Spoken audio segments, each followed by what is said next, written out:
6 come to order. Councillors, we'll start with a prayer.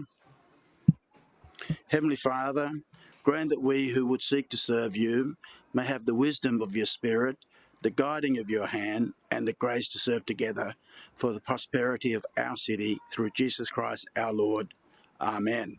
National Anthem.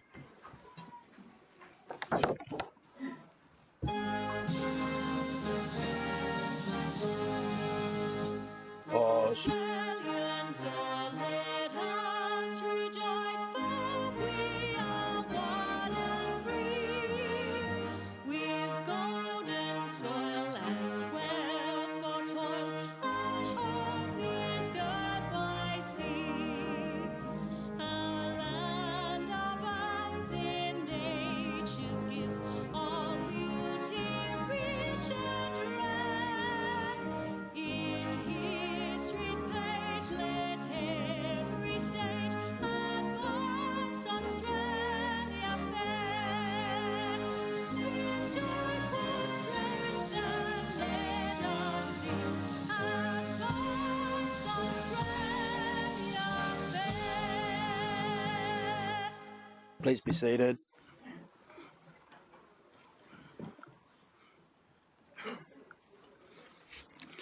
Attendance apologies nil.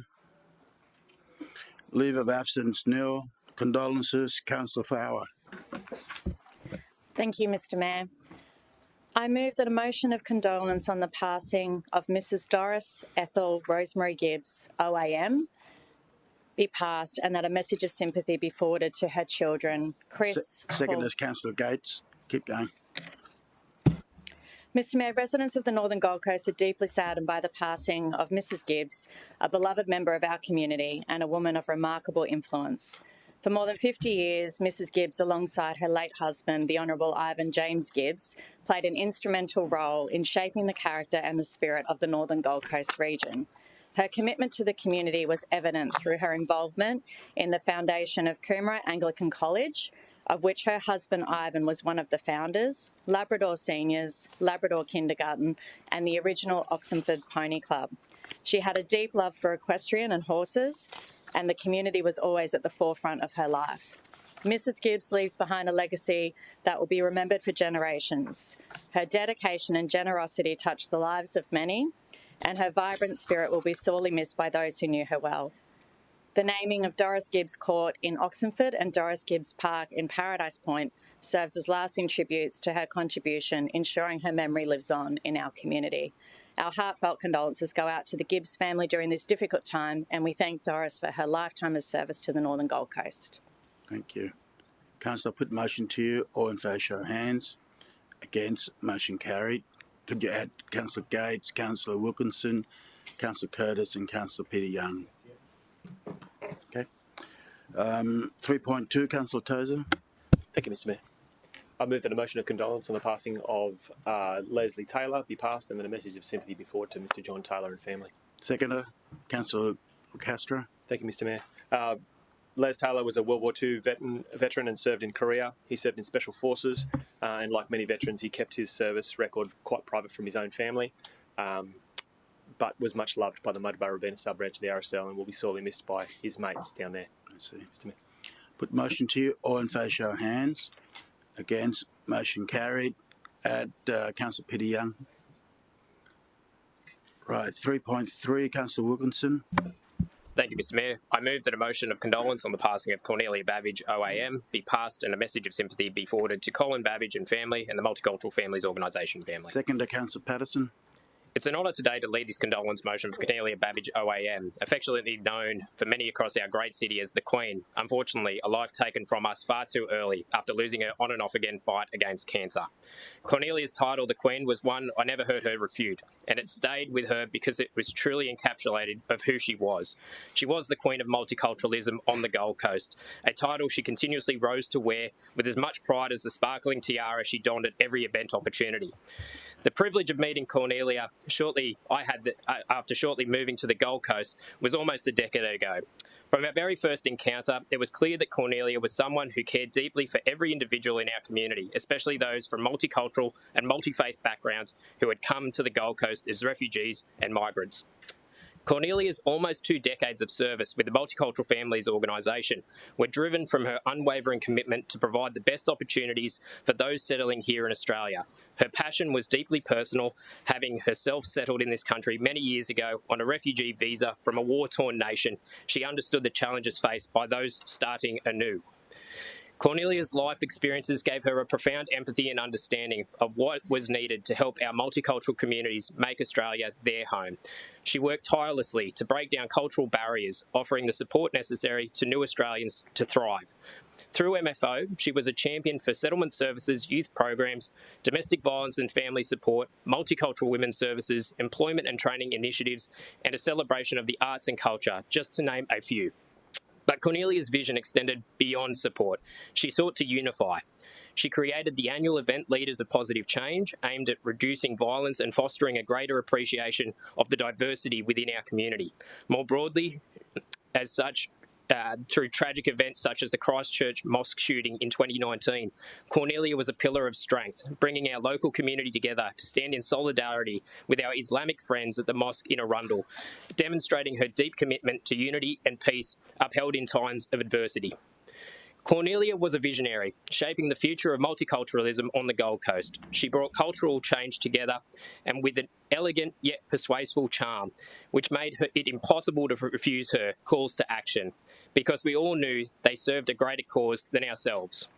In 2021, Cornelia was awarded the Medal of Order of Australia for her service to the multicultural community of the Gold Coast, an honour she richly deserved.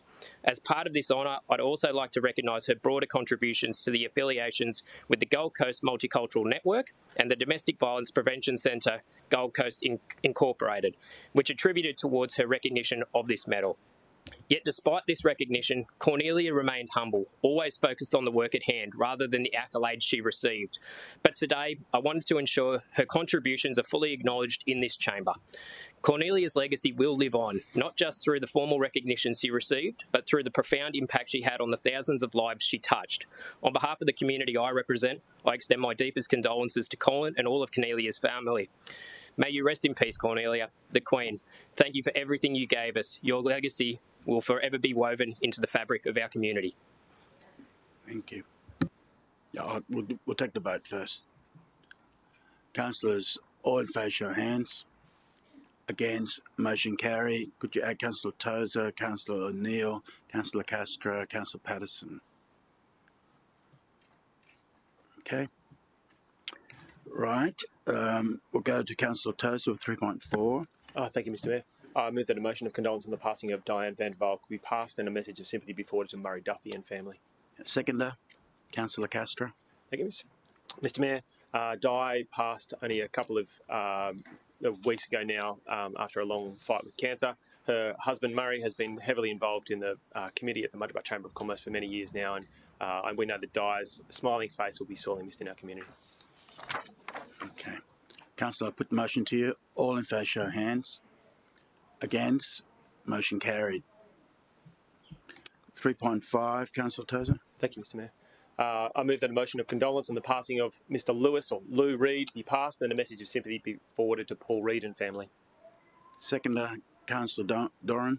Mr. Mayor, many years ago, Lou Reid and I were volunteering for the Lions Club just at a parking, and he was such a gentleman who is involved in every sort of activity that volunteering could be a part of as part of the Lions Club. He was a great guy, and we'll really miss him. He has been sick for many years, but I know that his family are actually, probably very sad, but also relieved that he's now not in pain anymore and can be with his family and those that he loves who have already passed. Thanks, Mr. Mayor. Councillors, I put the motion to you. All in favour, show hands. Against, motion carried. 3.6, Councillor Peter. Thanks, Mr. Mayor.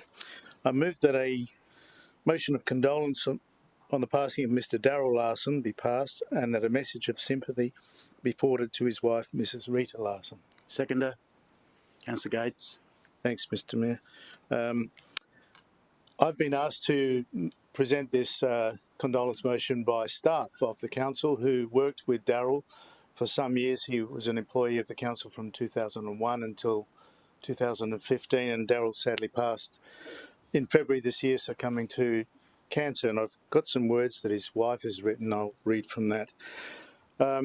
So Daryl was involved in the Land for Wildlife program in southeast Queensland from its inception in 1998. He held the inaugural temporary position of the Land for Wildlife Project Officer for Redlands, Gold Coast, Beaudesert and Logan councils, quite a chunk. As the program grew in support, Daryl was appointed to be a permanent Land for Wildlife Officer position in the Gold Coast City Council in August 2001. And he retired from that position, as I said, in September 2015 as a much valued mentor of the growing private land conservation team. Daryl, and I don't know if other councillors have met him, but I've met him and I knew him as a very genuinely invested and very productive and committed officer. He played an instrumental role in the establishment, evolution and embedding of Land for Wildlife across southeast Queensland, which now includes nearly 6,000 properties. Through his quiet humility and his dignified gravitas, he helped shape the scientific and the human landowner-centric foundations which have underpinned the success of this award-winning program over its 25-year history in southeast Queensland. In doing so, Daryl taught, mentored and inspired countless colleagues and Land for Wildlife landowner members, ensuring an enduring conservation legacy across southeast Queensland. Daryl will be missed by his wife Rita, his sister Heather, friends that he made in the conservation movement and while playing music, and his colleagues in this council. Thanks, Mr. Mayor. Thank you. Councillor, I put the motion to you. All in favour, show of hands. Against? Motion carried. Could you add Councillor Tozer? 3.7, Councillor Tozer. Thank you, Mr. Mayor. I move that a motion of condolence on the passing of Mr. Keith Scott be passed and a message of sympathy be forwarded to Isla Keto and the Scott family. The seconder, Councillor Wilkinson. Mr. Mayor, I'm going to read just a short eulogy that was written by the Springbrook Wildlife Appreciation Group, an active community group in my area. It's with great sadness that I'm writing to advise the passing of Springbrook resident and protector Keith Scott. Keith was one half of the dynamic duo that included his wife Isla Keto. Keith Scott, along with Isla, founded the Australian Rainforest Conservation Society in 1982. This organisation has been the driving force in the protection of Australia's rainforests. As a director of ARCS, Keith's dedication to rainforest conservation has left an indelible mark. Under his leadership, ARCS continued to safeguard the Gondwana rainforest from various threats, including groundwater extraction and climate change. His unwavering commitment to preserving the unique biodiversity and ecological significance of these rainforests will be remembered and honoured by all who knew him.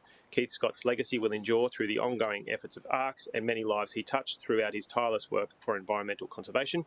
He'll be deeply missed. There's an upcoming memorial service coming soon, Mr. Mayor. Thank you. Put the motion to you, councillors. All in favour, show of hands. Against?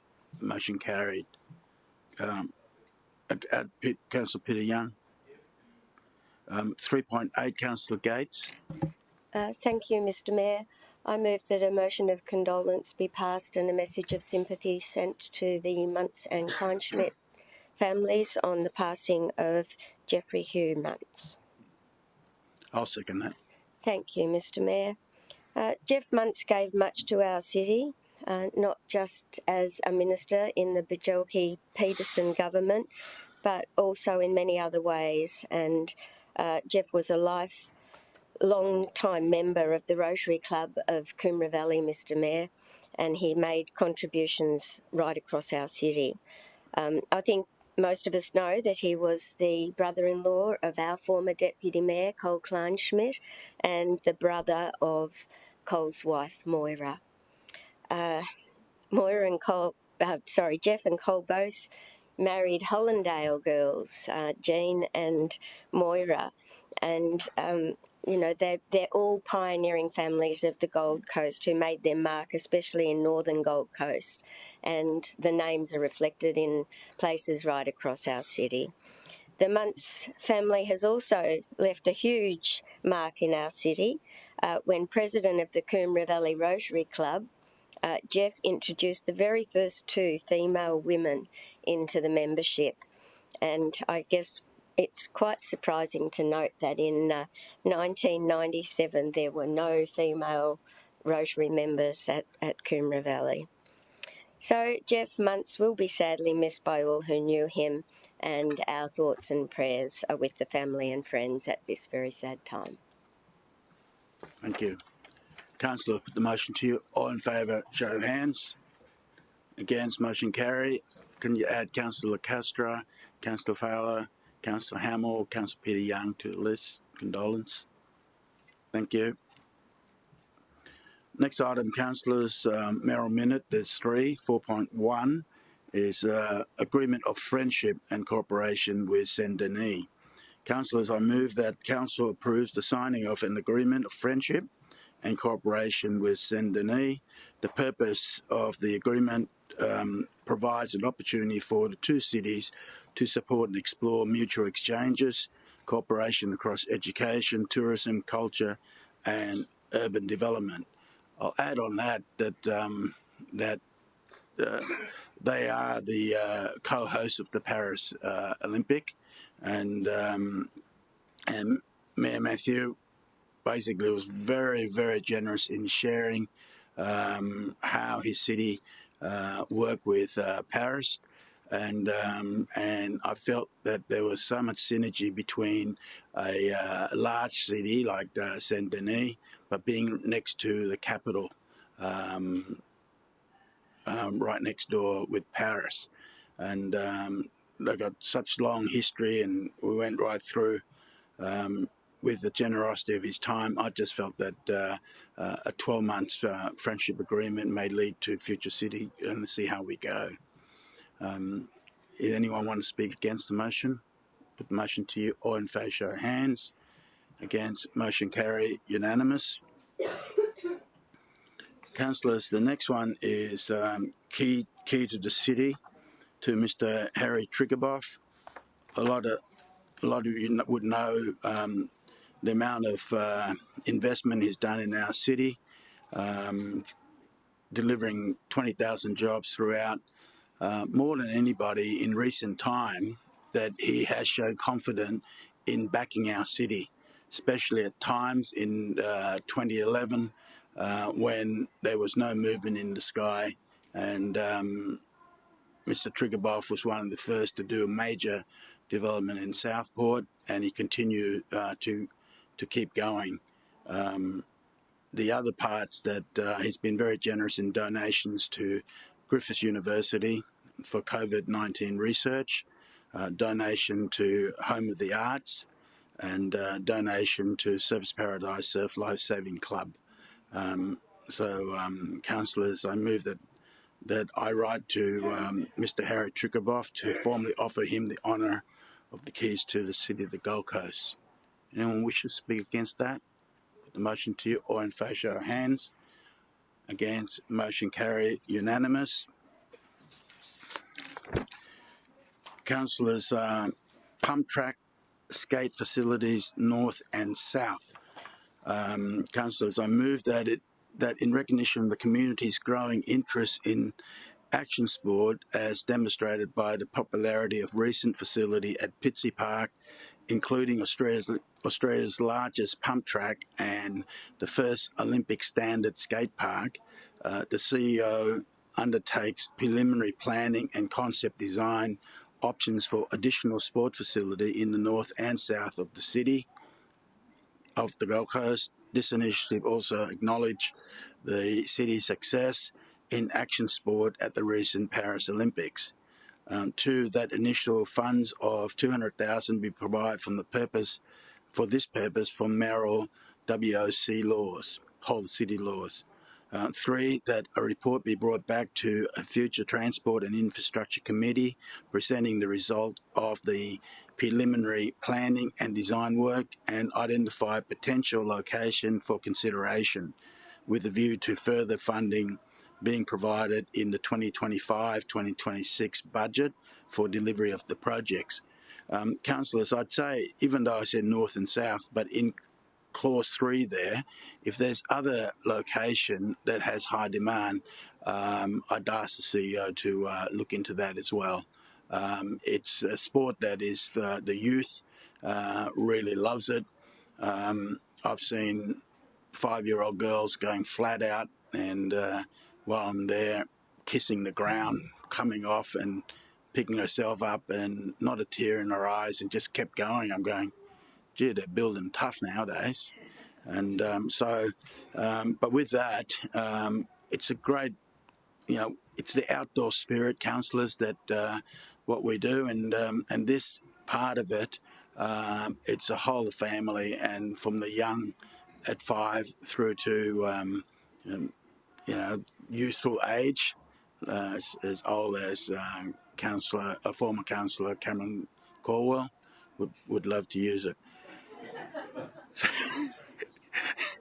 So councillors, in this one, we're asking, let's have a look at what else we can do for developing this sport throughout our city, especially we're co-hosting the Olympics in 2032. Anyone want to speak against the motion? Put the motion to you. Sorry, Councillor Gates.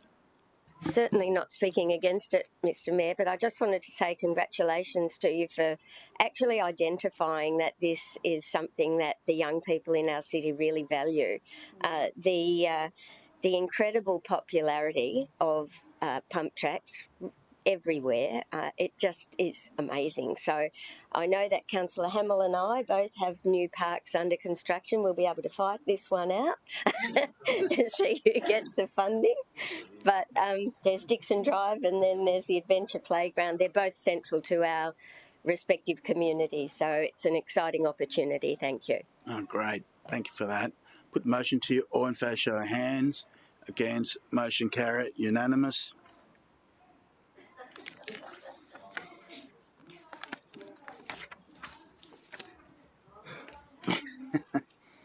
Councillors, item 5, confirmation minutes. Someone like to move to receive the report? Councillor Hamill, seconder. Councillor Tozer, put the motion to you. All in favour, show of hands.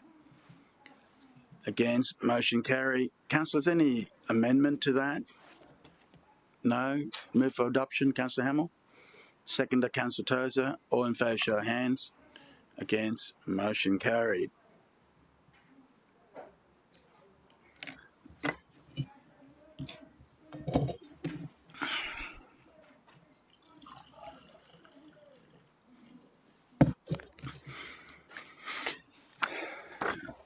Councillor, the next item is the Mayor's report, and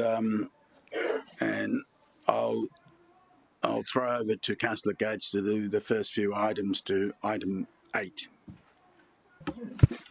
Thanks, Mr. Mayor. I'll be as quick as I can because I should imagine your report is pretty full. But while you were away, we celebrated 8 years to go until Brisbane 32. And I was joined by Councillor Fowler, Councillor Doran, Councillor Marshall and Councillor Tozer, along with Brooke Hanson and Sarah Carrigan, who've been great ambassadors for our city for a very long time, and the Junior Council. So we all converged on the field to make that great figure 8, and it was a great thing to be a part of that day. The next thing that I did on your behalf, Mr. Mayor, was join a panel of speakers at the Gold Coast Convention and Exhibition Centre for the Bulletin Future Forum, and that look on my face was because of the first question, which, I didn't want to answer, but anyway, we got there. That also was attended by Councillors Fowler, Curtis, Patterson, Tozer, Doran and Marshall. And we had a great presentation from Rod McGeough, who was the head of the Sydney 2000 Olympics, and and Councillor Martin was also there. Thanks, Councillor Patterson. Who actually, it was interesting this week to see the offer of $6 billion from the private sector for 2032, because that was the focus of the presentation, that Sydney actually didn't pay for any of the infrastructure costs. So it's good to see that that's filtered through, and maybe we can lean on the private sector a bit for 2032.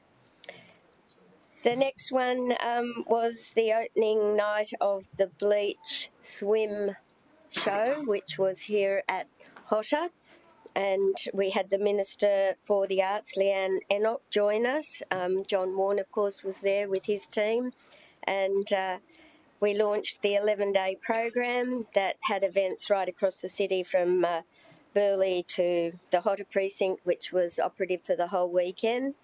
Lots of artists employed over that period, and I believe 8 world premieres. So the last festival for Rosie Dennis, and a successful one, I believe. We then had the Connect to Home event, which was held, and thanks Councillor Wilkinson for coming along to that. That, unfortunately, was bigger than ever, and it's always a bit sad to see that we have over 1,100 people attending an event like that, which offers all sorts of services to people in need. So it's great to provide those services. It's just a bit sad to see that the numbers continually grow. But there were all sorts of opportunities for dental inspections and for haircuts, and there was food available, and all the service providers came along on the day to offer their support and make connections with people in need. Next one, Mr. Mayor, was at Sky Point. This was huge. This was a gathering of the Australia-Taiwan Business Council, where on your behalf I made the keynote address. It was a great night.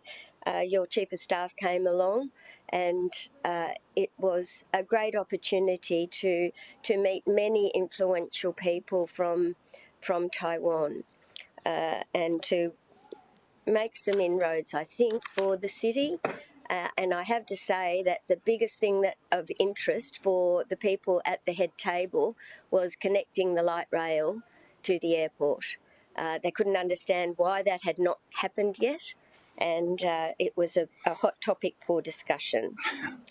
Then we had a massive tree planting weekend, Mr. Mayor, where 60 volunteers at Coomba planted 750 trees, and the Coomera Catchment Association, we were represented by Councillor Fowler, planted over 1,000 trees. We've had 24,000 trees planted since the December storms right across the city because there was over 700 hectares of damaged land. So we're doing well, and I just want to say thanks to all the volunteers who got involved on behalf of the city. The next thing was the Goldmine Road upgrade.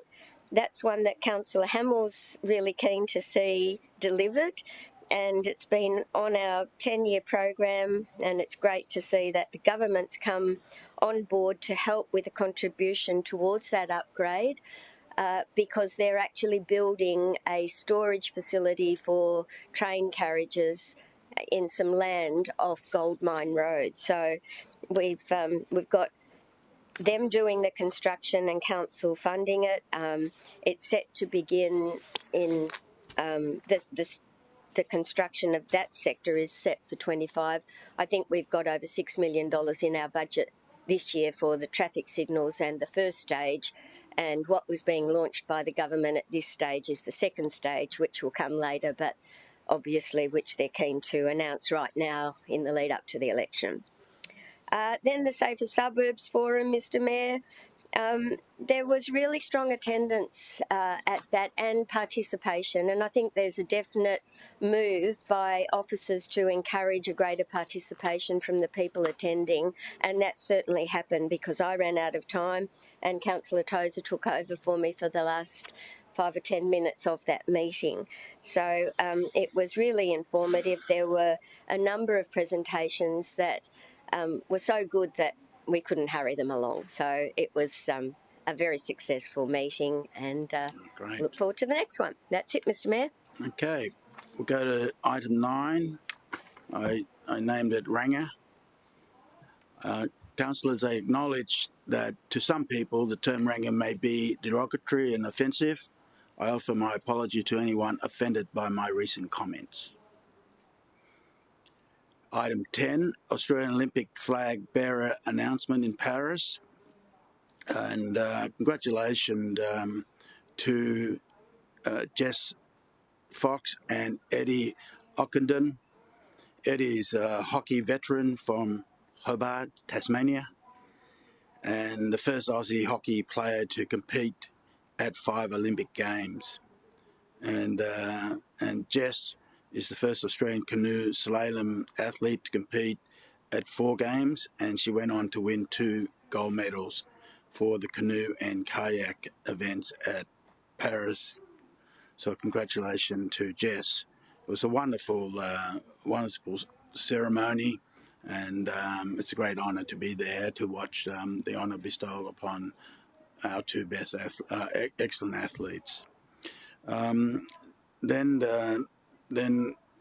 on the Friday 26th Olympic torch relay, on one of the final legs of the torch relay, I joined with Mayor of Saint Denis, Matthew Hanotin. I don't have a good French accent, but that'll do. Mayor of Los Angeles, Karen Bass, and Mayor of Chernihiv from Ukraine, Mayor Lomaku. The flame carriers was Snoop Dogg and French singer MC Solar and other local celebrity. And then, of course, we then went and visited the Basilica of Saint Denis, claimed to be the oldest in France, containing many tombs of past kings. Opening ceremony.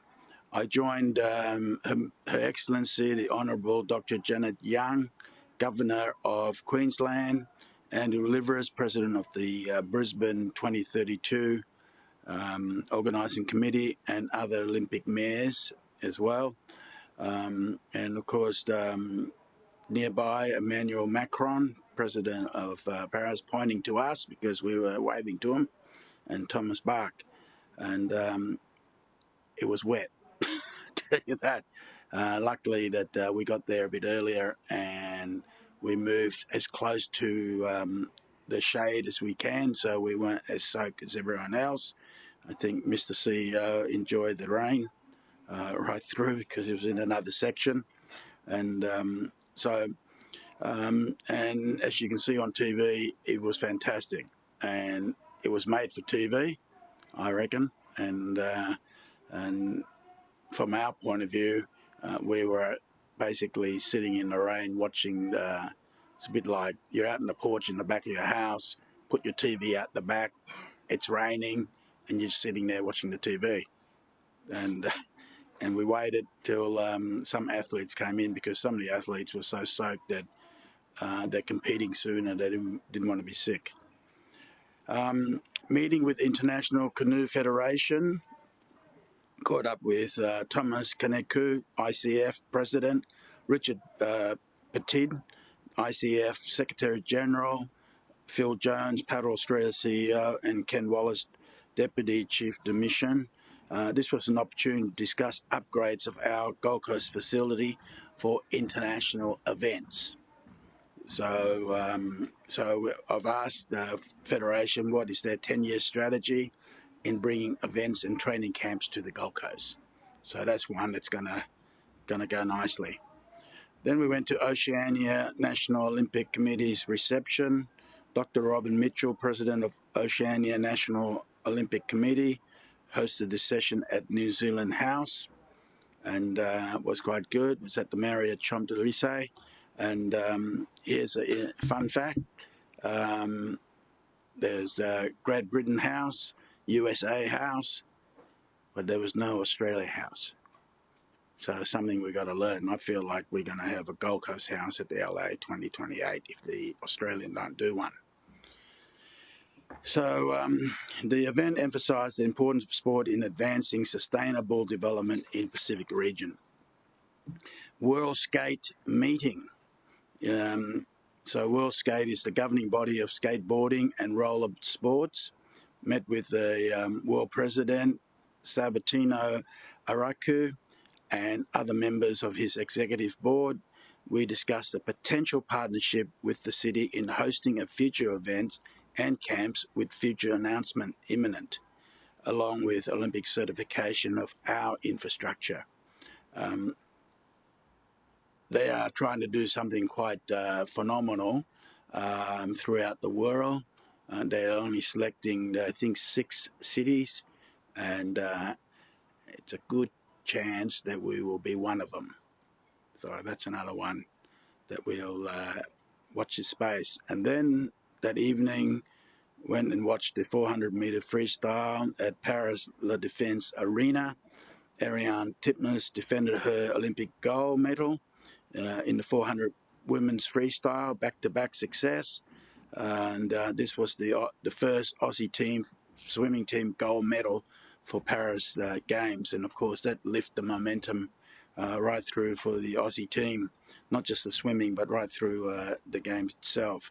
Then they didn't stop there. The women's 400, 4x100 freestyle relay also won. Emma McKeown, Meg Harris, Shannon Jack, and Molly O'Callaghan, congratulations. The Aussie men's sprint relay team, Kyle Chalmers, Jack Cartwright, Flynn Southam, and Kai Taylor took out the silver medal as well. Was amazing to watch. If you want to go and see a replay, see how Kyle Chalmers came from way back and nearly got him. The USA took it out. Elijah Winnington also won gold in the men's 400 freestyle, so it was a great night. Flag football celebration, the International Federation of American Football, IFAF, and the National Football League, NFL, held an event at Team USA House. Spent quite a bit of time with the host, Pierre Trochette, and together with Commissioner Roger Goodell, the head of NFL, and my conversation with them is that we want to work together and build the International Federation of American Football up in not just the Gold Coast, but Australia, of course, but we'll have the strongest team here. And so that conversation will continue. Roger already said, let's catch up. And of course, Casey Wasserman, president of the LA 2028, was also there. That's Casey. Interesting, the LA 2028 is fully private funded. Casey's the one who underwrites it. And and in his words, he said, we're not going to have an Olympic in LA without a national sport, which is the NFL, the IFAF version of the tag. They're doing it. So later on, we caught up and gave me a little bit of background on how he just went ahead and did it. Anyhow, we're talking about that, and his comment to me is, we really don't want this to be one and done. So there's a conversation between Casey and Roger and myself to work through to see how we can get it across to the 2032 Olympics. I think we'll be able to get corporate funding. We just got to get our business case together, and that we got time and we got enough fields and in southeast Queensland. I'm not trying to hog it all for here, but the fastest growing sport in Europe is the women's IFAF. Incredible. And the captain of the German team spoke for a long time how it changed her life. It's quite incredible, and I think it will change other people's lives here should that sport be well established on the Gold Coast. It's the best way I can explain this, like your rugby league tag, with the tag on the side, same sort of thing. So fast growing sport, 20 million players in 100 countries. So we would like to be part of that, I reckon. City of Paris meeting on accessibility and operation, and we spent a long time in there on competition venues, and so we'll see how it operates during the Paralympics. Beach volleyball. I joined Volleyball Australia CEO Craig Karacha President of the South American Volleyball Confederation, Marco Tulio, and local Gold Coaster, Baz Lohman. I couldn't get that ball off him. Anyhow, that was the interesting part here is this. How the French did it was they put arenas, the temporary ones, next to their iconic icon, like that one you see, of course, the Eiffel Tower, and that's beamed right throughout the world.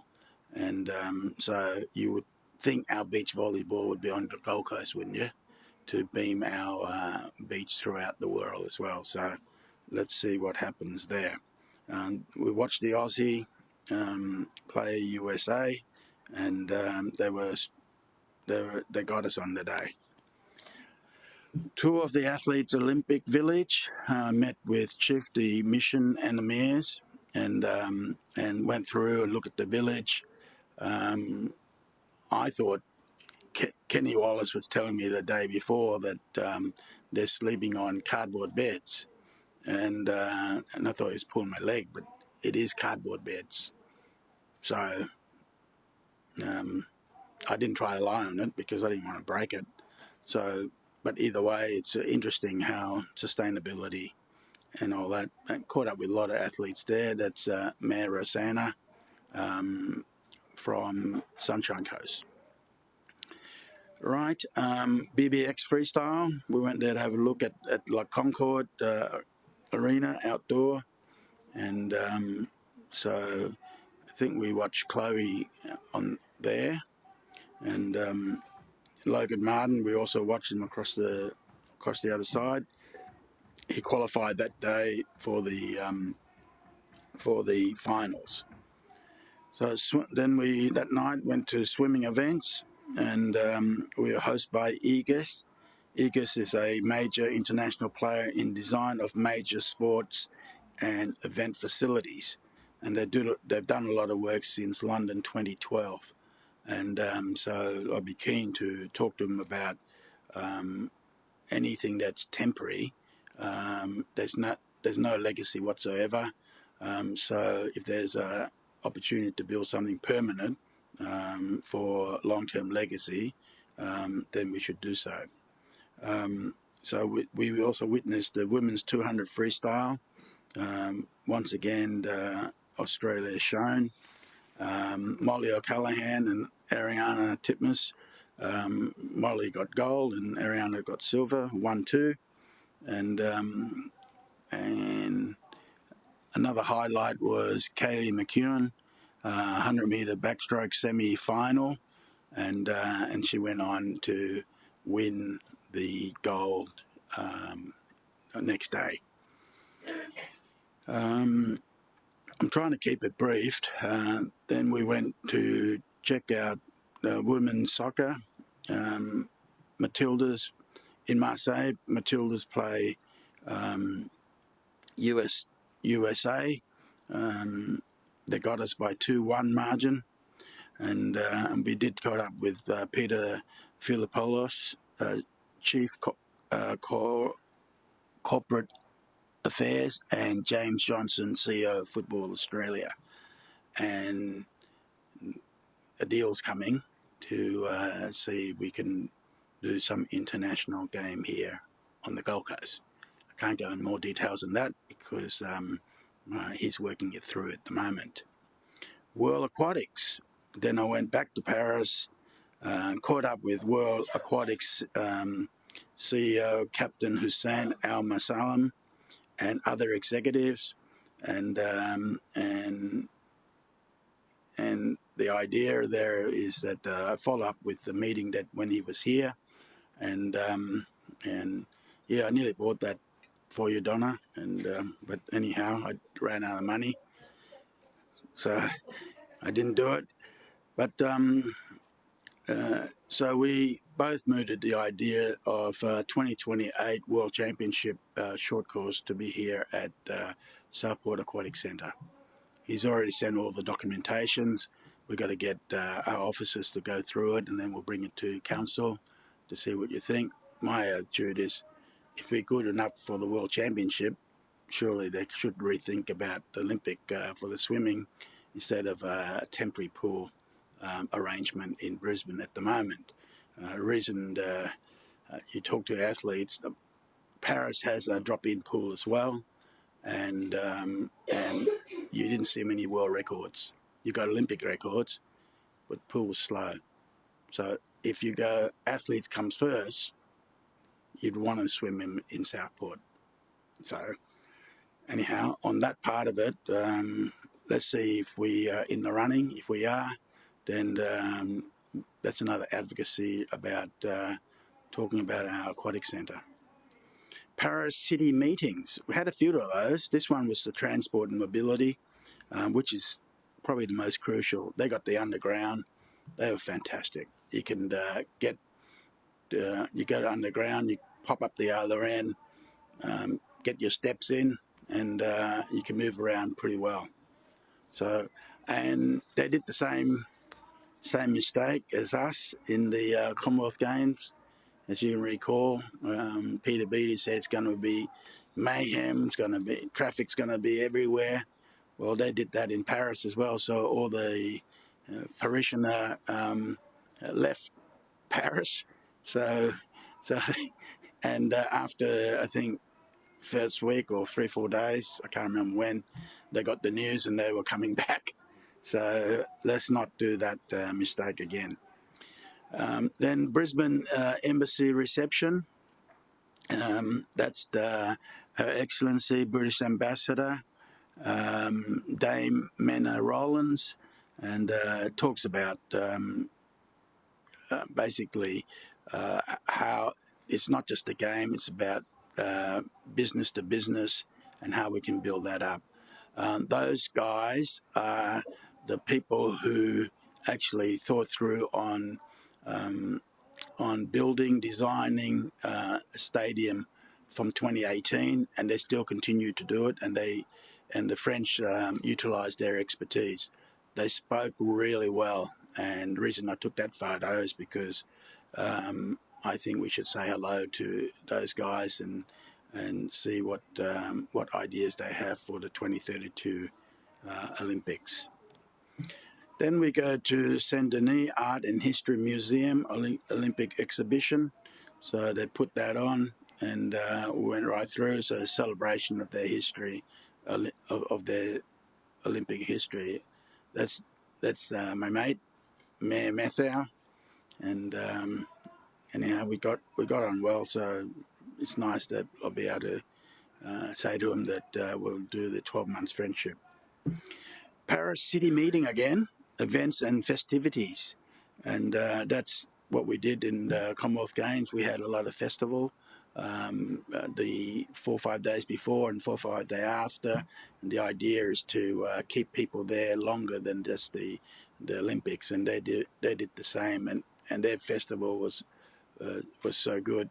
I'll give you one thing I have to say about the French. We went to the restaurant and things. Honestly, there was no price gouging. I've been to Paris and before, and it's the same menu, same price, and they really, you don't feel ripped off at all. So I'm telling everybody they were very fair about it. So we look at their strategy, and they're giving us heaps of paperwork. See what we can do with that. Then we went to the Australian ambassador's residence, and so the ambassador to France is Gillian Bird. There she is, and Andrew Liveris was there, gave a speech, and update on key stakeholders on the IOC, and it's interesting. They got very good views there, so I just thought I'd take a view from the top. Then I went to from there. Went in the afternoon. Went to Wu Architects. They're the ones who did all the architectural work on stadiums and things, and got on well with the guy, Kevin Owen. And like I said, keep the contacts, and we'll be able to utilise him for 2032. And then we go back to Paris City meeting again, international relations. They gave us notes on those and of their strategy, highlighting and sharing legacy projects with international delegation, and so they're very generous in sharing their experience. And then on Saturday, went to women's 800 freestyle final, and had the pleasure of watching Ariane Titmus race race for the first place against US legend Katie Ledecky and Katie Ledecky with 9 gold medals. She won that one, and I think was the 4th gold medal of the same race. So she defended 4 times.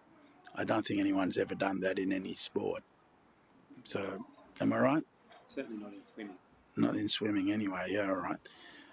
Then the LA 2028 Olympic Committee had caught up with Casey again, and so I'm just going to keep close with Casey because he's got some great ideas, especially in the corporate world, sponsorship, how he's manoeuvring it, and there it is. There's a guy who's basically underwrite and doing the whole LA 28. No government money whatsoever. He's it. So he's making decisions, and when I'm not on stream, I'll repeat some of the things he told me. Paris City Hall, Olympic brunch, so back to the City Hall, and this time caught up with the Deputy Mayor, Pierre Rabanda, and I remember when he was French rugby union player. He was one of their best. We discussed on, talk more on what Paris did on sustainability and legacy. And next one is the, stats. You probably heard about that we came fourth on the table. If you look at the Gold Coast success, with number of medals, the number of gold medals, we would have been, as a country, if Gold Coast as a country, would be placed 13th on the medal tally, just behind New Zealand and Canada. We really punch above our weight, so we'll continue to do that. The other statistic that I like is that sports, our sports economy, let's call it that, is up 6.3% since 2022. It's growing at 5.2%. Right? The Queensland's doing well. Queensland's growing at 4%, and nationally, sports economy in Australia is growing at 2.8. So we're up there as far as the sport is concerned. The economic impact of sports events supported by the city is $817 billion. It sounds a lot, so I'll have to find out from the CEO. The backup of that figure is like enormous. So, councillors then came back in time for the Pacific Air Show. I won't say much, just want to play this video.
Yeah.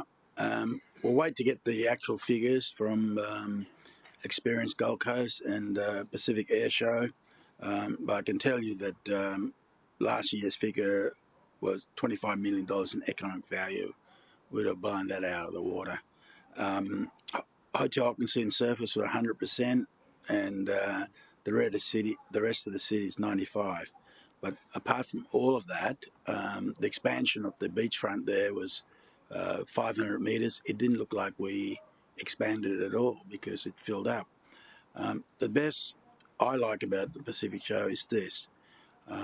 As I walk out and walk up and down the beach, there's people with kids packed up with trailer, dragging it along to go onto the beach in the free section, which is fine.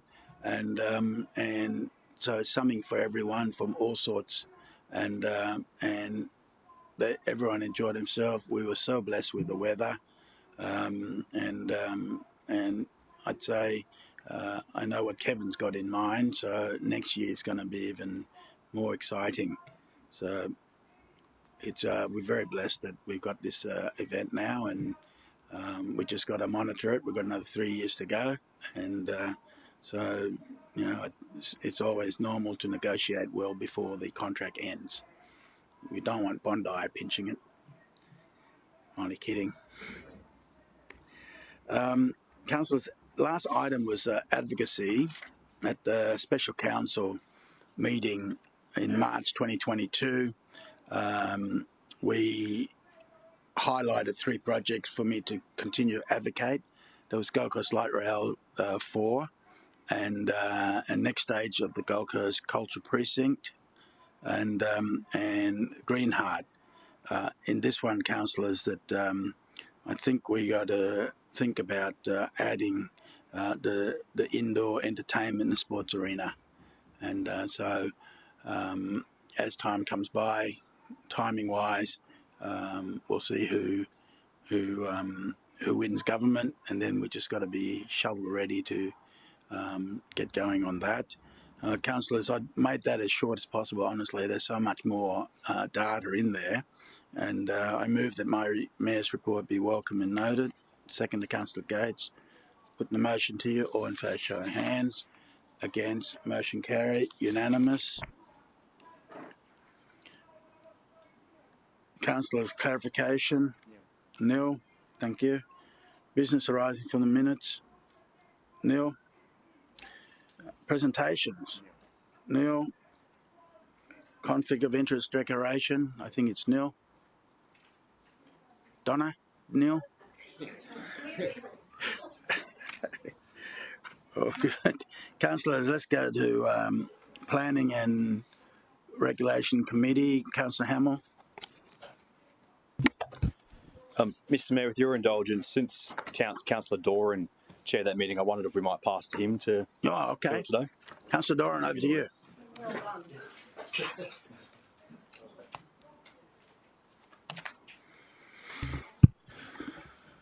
Mr Mayor, I move that the reports of the Planning and Regulation Committee held on the 6th of August 2024, covered by recommendations 1 to 10, be received.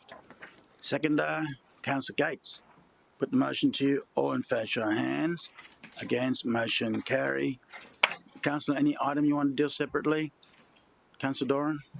Thank you, Mr Mayor. I move that all remaining recommendations be adopted. Seconder, Councillor Hamill. Put the motion to you. All in favour, show of hands. Against? Carry unanimous. Governance, Administration and Finance, Councillor Patterson.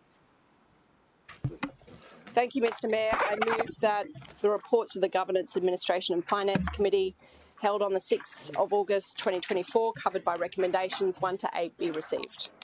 All right. Seconder, Councillor Martin. Put the motion to you. All in favour, show of hands. Against? Motion carried. I circle 6.3 here. Do you want to go to Councillor Gates? Thanks very much, Mr Mayor.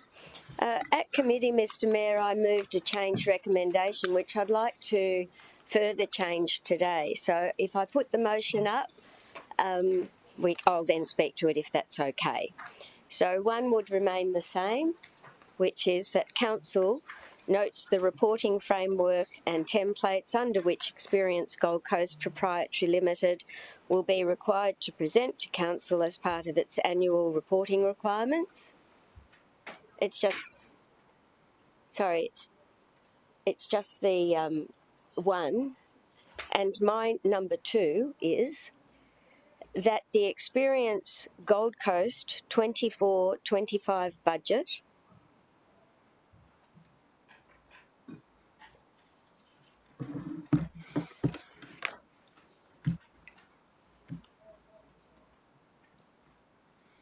be amended to include $5 million from the discretionary fund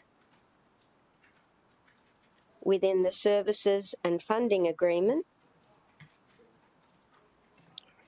between the City of Gold Coast and Experience Gold Coast Proprietary Limited,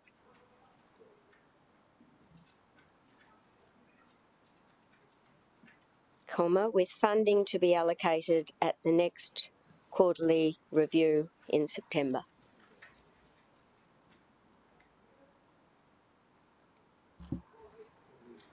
Quarterly review in September.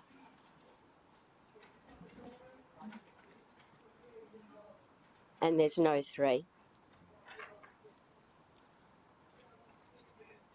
Kissing.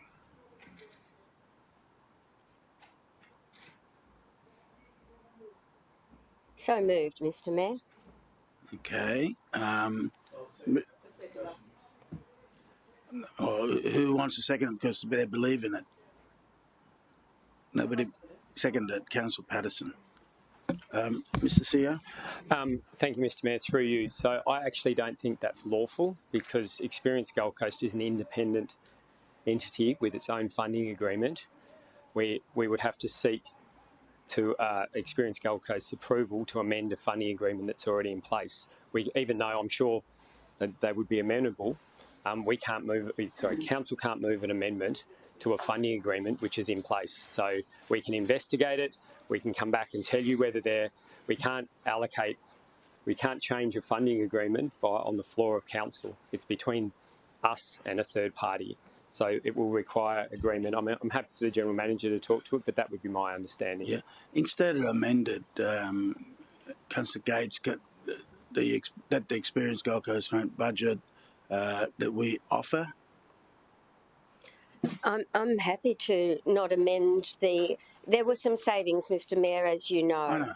And I think we've just all listened to your report, and we want Experience Gold Coast to have our full trust to be able to bring new events to the city. And all that we're trying to do is make them more agile.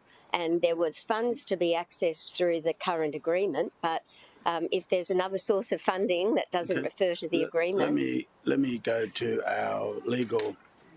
Right. Instead of an amendment based on that, can we make an offer for them to consider? Through you, Mr. Mayor, yes, we can. We can't on the floor change a contractual arrangement. Okay. So based on that, Councillor Gates, can you wordsmith it a little bit? You know what we're trying to say? You got it? No, it's still not right. Still not right? No, we've allocated money from that fund, Councillor, so the $5 million isn't right either. So we'd have to find an additional amount of money on top of 5 was the starting point, and we've allocated money, which I understand was discussed at committee. So if you're going to allocate the 5, then we're going to have to find an additional, how much? An additional... I'm sorry, Mr. CEO, but we did talk about this at committee, and the figure mentioned within the services agreement was 5.290, and there was no disclosure that any of those funds had yet been spent because the agreement was only signed in July. So money has been allocated against the 5.2. I understand that was discussed. I wasn't at the committee, but I understand it was discussed. So if Council is of a mind to allocate an additional $5 million to the entity over and above what was in the base funding, then that money will need to be found from somewhere else. And I'm happy for the General Manager who was here to discuss too, Mr. Mayor. So, Mr Mayor, maybe in general business today we can just seek that a report comes before Budget Committee next month in September, just 4 weeks away, requesting the additional allocation to Experience Gold Coast, and whatever has been spent, that this shows that the council doesn't know what's even been accessed from that amount, and so the point was that we need to be informed about this stuff, and we really want to put our trust. We've got the best board, and you and the CEO sit on it, so we have great confidence in the board making decisions, but the council also wishes to be abreast of what's happening. I think we have a really good CEO here, a really good CEO at Experience Gold Coast, and because there were those savings last year, the intent was simply to make those funds accessible. Now, clearly they have been accessible. I wouldn't have thought that they would have gone into that discretionary trust at this point in time, but clearly that has occurred. So whatever we need to do to give Experience Gold Coast the savings that were affected through the amalgamation last year, that was my intent. So if we can have a report to budget and we work up some words for a general business item at the end of the meeting. Mr. Theo? Just 2 quick points. Point number 1 is at the exact next reporting period is when that disclosure would have been made, similar to what will happen if that money moves over to Experience Gold Coast. They will be required to do quarterly reporting. That's when we were intending to do the reporting on the discretional fund. The second point I would say is I just want to be absolutely clear that Council resolved for this discretional fund to be set up. Council resolved for it to happen in this way. The intent was that it would be discretional money, not money in the base for Experience Gold Coast. So from the City Administration's point of view, we don't necessarily have an issue with going in the base, but that wasn't the intent of the model that was set up at the time. It's not the intent of the model in the funding agreement, so we're going to need to amend the funding agreement to make this happen. The whole concept was that there would be base funding in place for the entities, remembering councillors that there's another entity coming at the end of the year, and then there would be discretional money available for the entities which they would compete against. That was the model that was put in place. So I'd agree with the Deputy. I think it's probably best that we do a report. We explain what the implications of moving the money around would be to both the Experience Gold Coast and to any future discretional funding for other entities. The idea was that it would be discretional in nature and we would fund the base continuously to give them security, and then there would be this money that's discretional. Councillor Gates.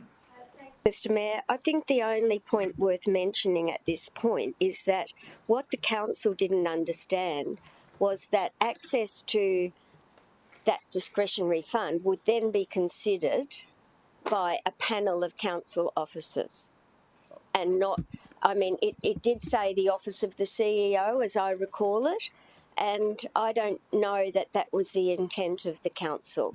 So that was part of the motivation, because you're a member of the board, and I don't wish to debate you, Mr CEO, in any shape or form, but initially my motion at committee was to give a bit of separation to your involvement on the floor. I then became aware that there was a panel of officers in place to make decisions when the Board of Directors applied for access to that discretionary fund, and I don't know that that was ever the intent of council. I have to respond to that. So recommendation 5A, signed off by council, clearly expressed that there would be a discretional fund. The council approved that, and it clearly says that city officers would manage that fund. My question, I wasn't at the governance committee, but my question is through you to Councillor Gates. Is the intent of the proposed changed recommendation to return control of that discretionary fund to council rather than city officers? That's my question. The original intent at governance was to the attachment of the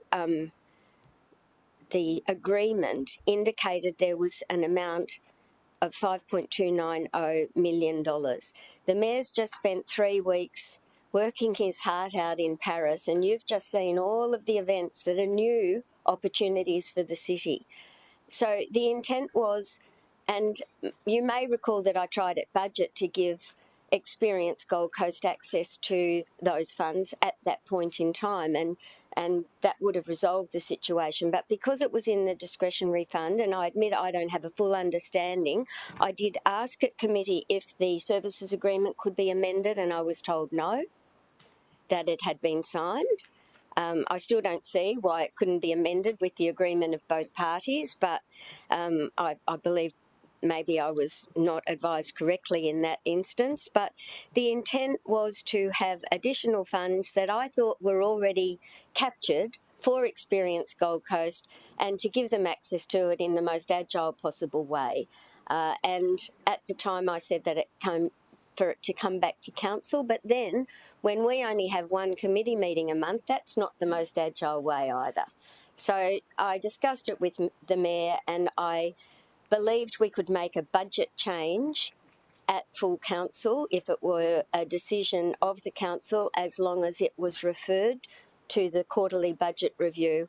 And that's it in a nutshell. What all I'm attempting to do is give a few more dollars to Experience Gold Coast so that we can continue on the path forward and not be constrained by the amount that we budgeted in the first instance, because there's so much happening in our city and so much opportunity ahead. Councillor Tozer. Follow up my question, Mr. Mayor, then through you then to the CEO. Just trying to formulate my view on this.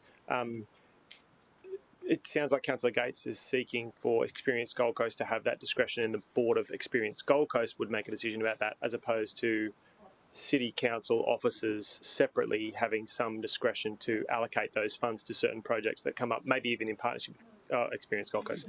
Could you explain how city officers might form their position on how to use those funds? I can, and I'll let the General Manager answer in specificity. What I would say, though, is the concept that we brought to Council when we set up Experience Gold Coast was that we would do a 5-year funding agreement for the base funding of the organisation. We would then have a discretionary fund, which was designed to be for one-off events or expenditure, which was outside of that base funding.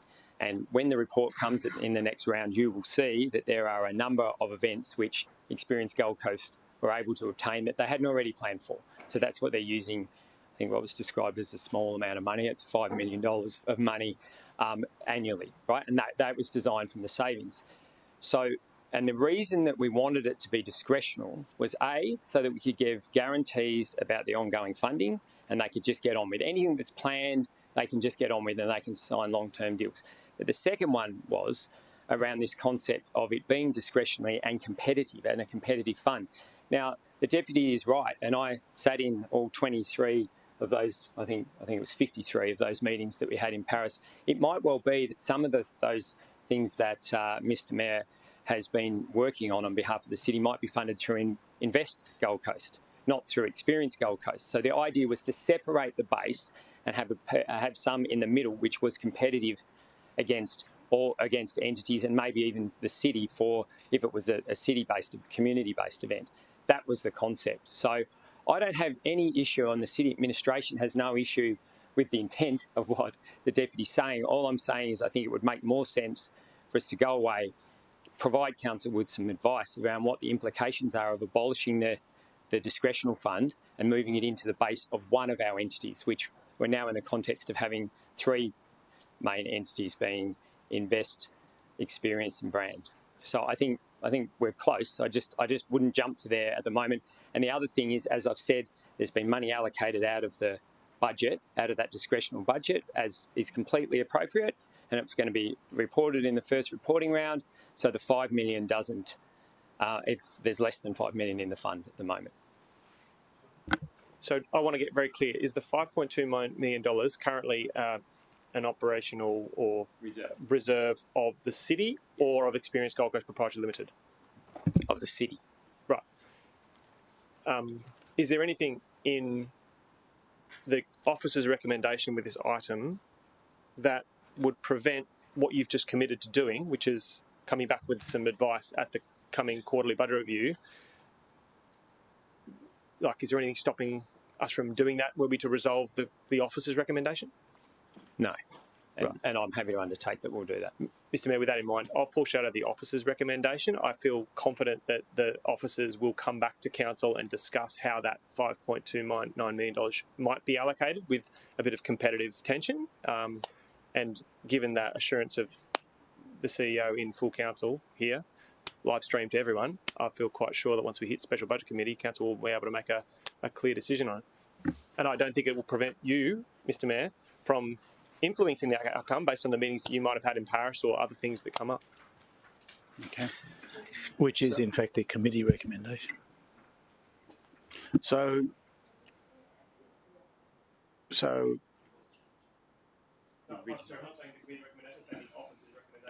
Proposing to foreshadow. okay. The officer's recommendation that council notes the reporting framework templates under which Experience Gold Coast will be required to present to council as part of its annual reporting requirements, and I have interpreted that officer's recommendation in the context of the CEO's explanation of what is going to happen. And I feel confident that that is the best way forward for Mr Mayor or any councillor to influence the use of those funds.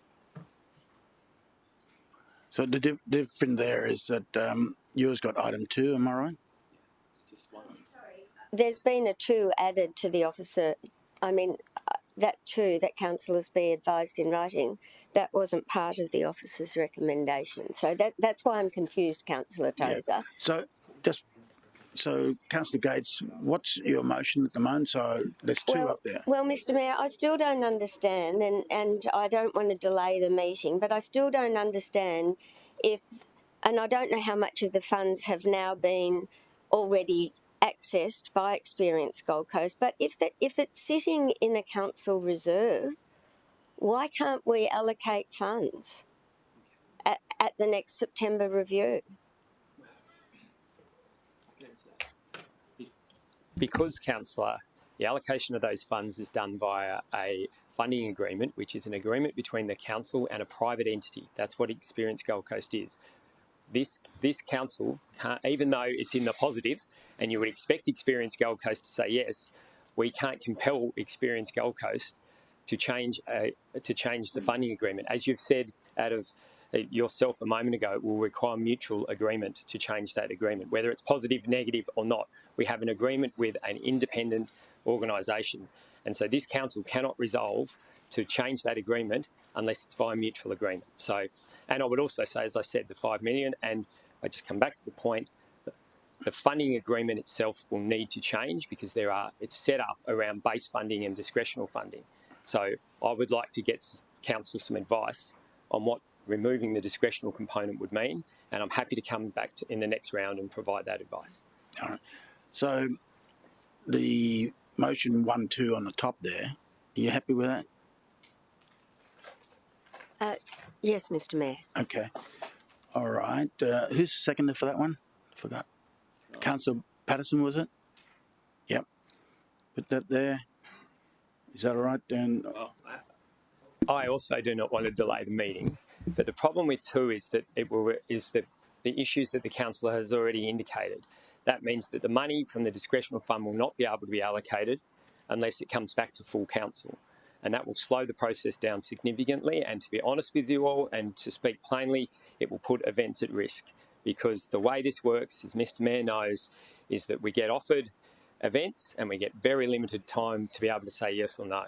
So with respect, Mr Mayor, can I suggest that if we can do one and we have a commitment from me that I'll come back at the next round on the discretional.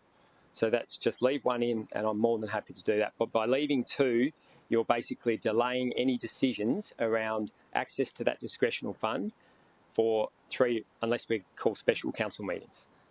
Okay. 4-week rotations. I have one more suggestion. Councillor Gates. One final suggestion. I believe under the Act, the Mayor can sign off. Could we have the Mayor approve? I believe. I mean, the Mayor can. Yeah, you can do it. Sorry, yes. I understand. I thought you meant change the service agreement. No, no. The Mayor approve funding applications. The council can delegate to the Mayor, to me, to a committee chair, or to another council, I think, off the top of my head. There you go. Good. Yes, the delegation can change to the Mayor. I'd be comfortable with that. I'm not so sure. I think that puts the Mayor in an invidious position because he's also a member of the board. So I'm not. So is the CEO. Well, so is the CEO, but we're not talking about the CEO signing off. Yes, we are. We were speaking about the mayor signing off. So that's my concern with that one. Look, councillors, it's only 4 weeks. I'd say no. Just do one and go with it. Is that all right? And we will receive a report for consideration as part of the September budget review. Yeah, you'll get that. I'd be happy if we could add it Just take 2 off, that a right? report be presented to the September budget review. Yeah, just take it as read. Outlining options available to the council. Councillor Gates, just take it as read. That'll happen. Okay. Okay.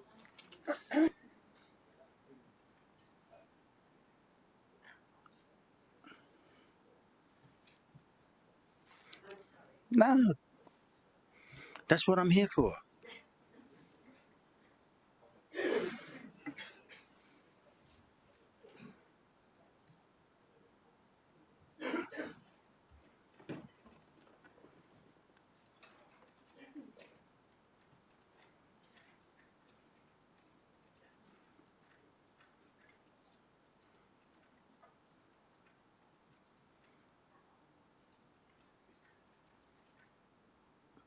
So that's not a minute. There'll be the motion at the moment, isn't it? No, it's an amendment to the motion that went through council, that went through committee. So committee.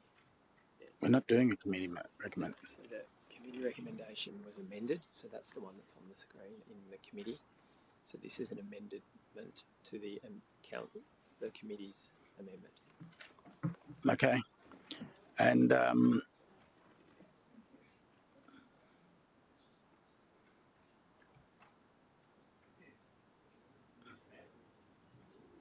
Councillor Martin. Thank you, Mr. Mayor. Just a question while that's being worked up. I wonder if providing comfort to councillors, if maybe a clause could be that councillors are notified when the discretionary fund is accessed, just for the interim while the report's being worked up, just for awareness, confidentially. So I can, of course, but you're going to get that update at the next round anyway. So, and then if that is something councillors are interested, we can include that in the report for how we report on this moving forward. Yep. All right. Okay, so looking at that, got an amended motion. We'll do the amended motion first, and then to see if that becomes a motion. And then if that becomes a motion, then I'll take the foreshadow motion after that. Right, councillors, there's the amended motion there. Seconder. Oh, all right, Councillor Tozer. Anyone speak against? Put the motion to you. All in favour, show of hands. Against, motion carried. The amended motion now becomes a motion. You don't want a foreshadow? No. All right, well, let's vote on this then. All in favour, show of hands. Against, motion carried unanimous. Any other items separately? Councillor Tozer?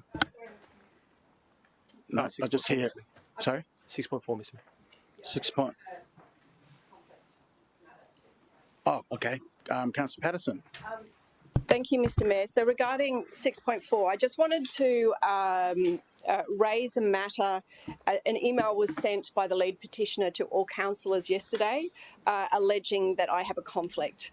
In the abundance of caution, I did seek legal advice from General Counsel, who confirmed my view that I do not have a declarable conflict.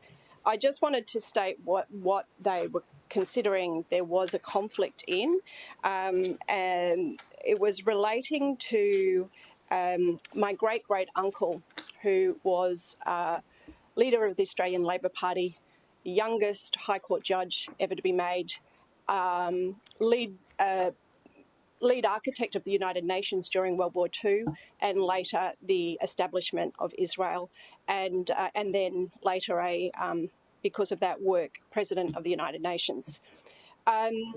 Just as I don't share the same views as my parents, I don't share the same views as someone who I never met who lived 80 years ago. And in fact, probably my values are more aligned with his strongest adversary, Sir Robert Menzies, and they were articulated in the Forgotten People speech. So I just did want to put that out there. The lead petitioner also raised two other matters. One that was stated that on a call I said that I was a Zionist. When it was presented to me on the call, you are a Zionist and you are inhuman, I said my definition that I understand of Zionism is that you believe that Israel have a right to a homeland. That is a bipartisan view of this country, and it is one that I share. If there's another definition, then I'm not quite sure about that. But I just wanted to make that clear, and legal counsel have confirmed that. So as far as I'm concerned, I don't have a conflict to declare, and I'm happy to move that recommendation, the committee's recommendation.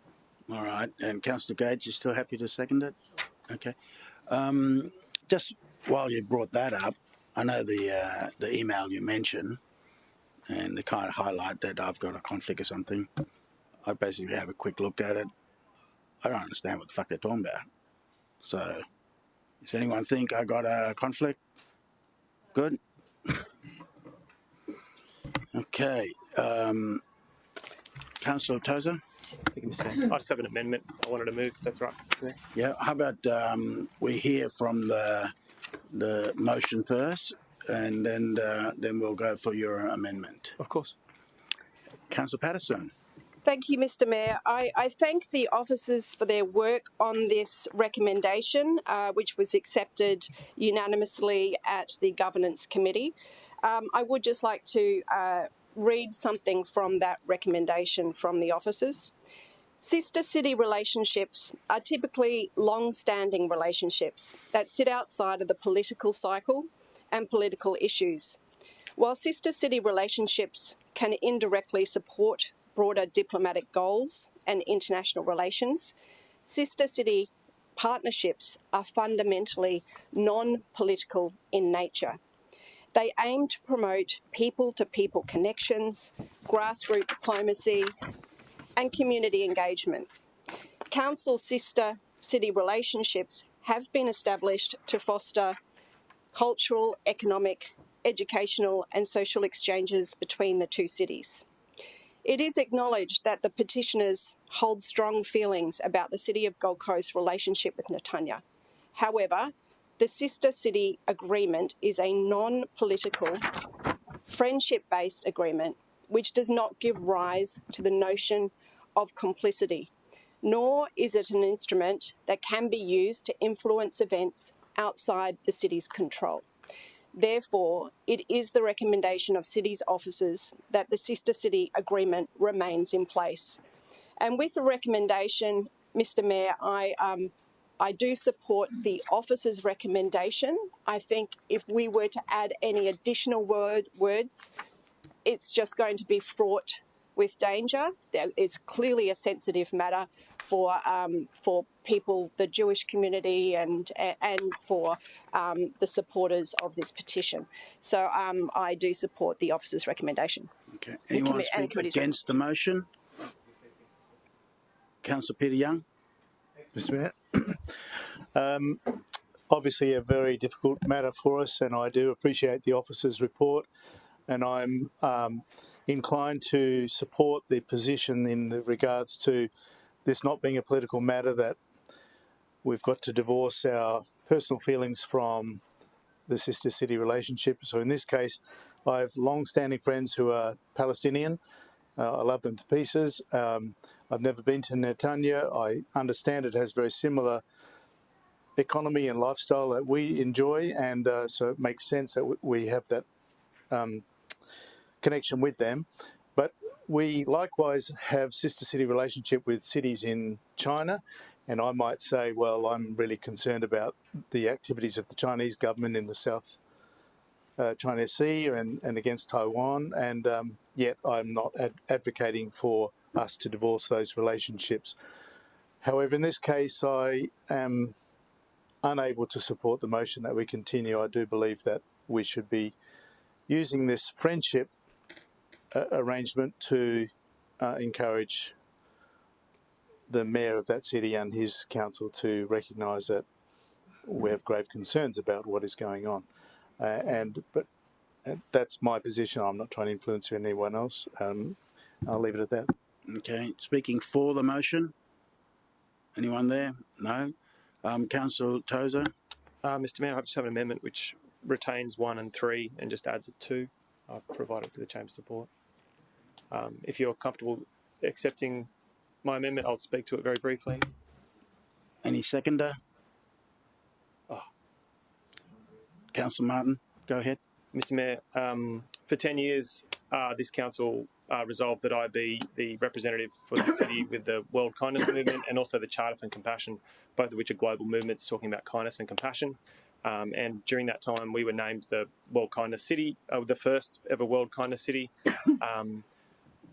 Reading the report and not fully understanding the complexity of political differences between the two more parties involved, I wrestled with this a lot, and I thought maybe we should write a letter, or maybe we should.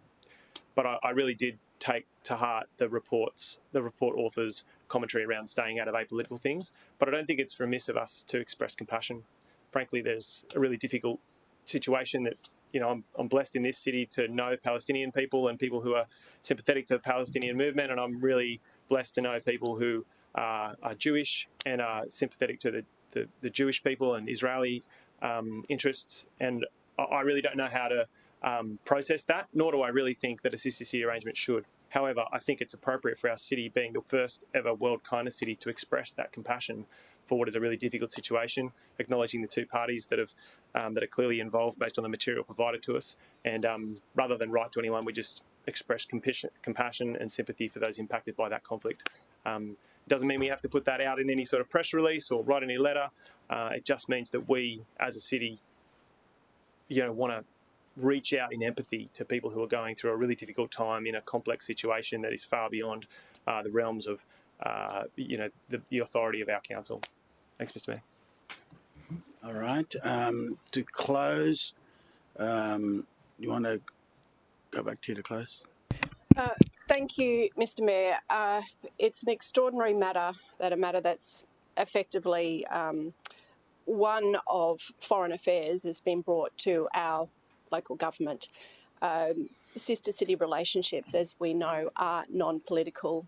And in fact, if there was a decision to be made on such a matter, and when there are in times of great concern for our country with other nations, that decision gets made for us at a federal level. So I thank the officers for their work and consideration of all those in our community. Thank you. Okay. Well, councillors, I've had conversation with Mayor Miriam, and it's all at city, sister city level, and about sharing and caring. She knows that. For me, at a council level, to add this in, this conflict is beyond her control. She's a mayor of Netanya, and I just feel that you're rubbing your nose in someone in it on something that they can't control. So I won't be able to support the amended motion. Councillors, I put the motion to you. All in favour, show of hands. The amended motion. 1, 2, 3, 4, 5, 6. Against? The amended motion's lost. We'll go to the original motion. Councillors, anyone want to speak against further? Put the motion to you. All in favour, show of hands. Division. Mayor Tate, Councillor Taylor, Councillor Curtis, Councillor Hemmel, Councillor Fowler, Councillor Gates, Councillor Wilkinson, Councillor Patterson, Councillor Martin, Councillor Lacastra, Councillor Doran, Councillor Tozer, Councillor Marshall, Councillor O'Neill. Against? Councillor Young. Carry, supermajority. Any other items you want to deal separately, councillors? Councillor Patterson. Thank you, Mayor, Oh, sorry. What? oh, sorry. Mr. Mayor, apologies. I was just looking to seek clarification on the unconfirmed minutes. Just in regards to 8.3, can you have a motion lapse without actually having a mover, just to make sure the record of the minutes is accurate? Lapsed. Mr. Mayor. Okay, help me, will you? The minutes do reflect that there wasn't a mover, but the item was tabled. Councillor Hamill wasn't at committee, but it was actually tabled, and the officers were concerned afterwards about what was the proper way of representing that in the minutes, and what was decided was that that was a reflection of exactly what happened, that it was tabled even though it wasn't moved by anyone. And they came to me actually because I was acting mayor, Mr. Mayor, and asked what they should do, and I said, well, if it was, they checked the tape, it wasn't moved, it was simply tabled, and it was agreed that in the minutes that would reflect what actually occurred at the committee meeting. Look, I can just confirm that's an accurate reflection of what took place, and I also understand discussions were held with the chair as well to ensure that we got the most accurate reflection of what happened in the meeting possible. Okay. Councillor Patterson. Thank you, Mr. Mayor. I move that all remaining recommendations be adopted. Second to Councillor Martin. All in favour, show of hands. Against, motion carried. Okay, we go lifestyle. Councillor Tozer. Thank you, Mr. Mayor. I move that the reports of the Lifestyle, Environment, Heritage and Resilience Committee held on the 8th of August 2024, covered by recommendations 1 to 5, be received. Second to Councillor Marshall. All in favour, show of hands. Against, motion carried. Any items, Councillor Peter Young? Thank you, Mr. Mayor. I don't need to move the motion, but I'll just address, if you don't mind, 6.3, which was a presentation in regard to our libraries. And I just wanted to mention two matters, if you don't mind. One is the accessible collection. We previously had a special needs library at Nerang only, and those boards and games and all sorts of activities were available throughout the city, but from the Nerang Library now they've been dispersed through all of our library network, and I think that's a great initiative. And it's a very much loved scheme, and I'm not sure if it's unique to the city, but it is very much loved.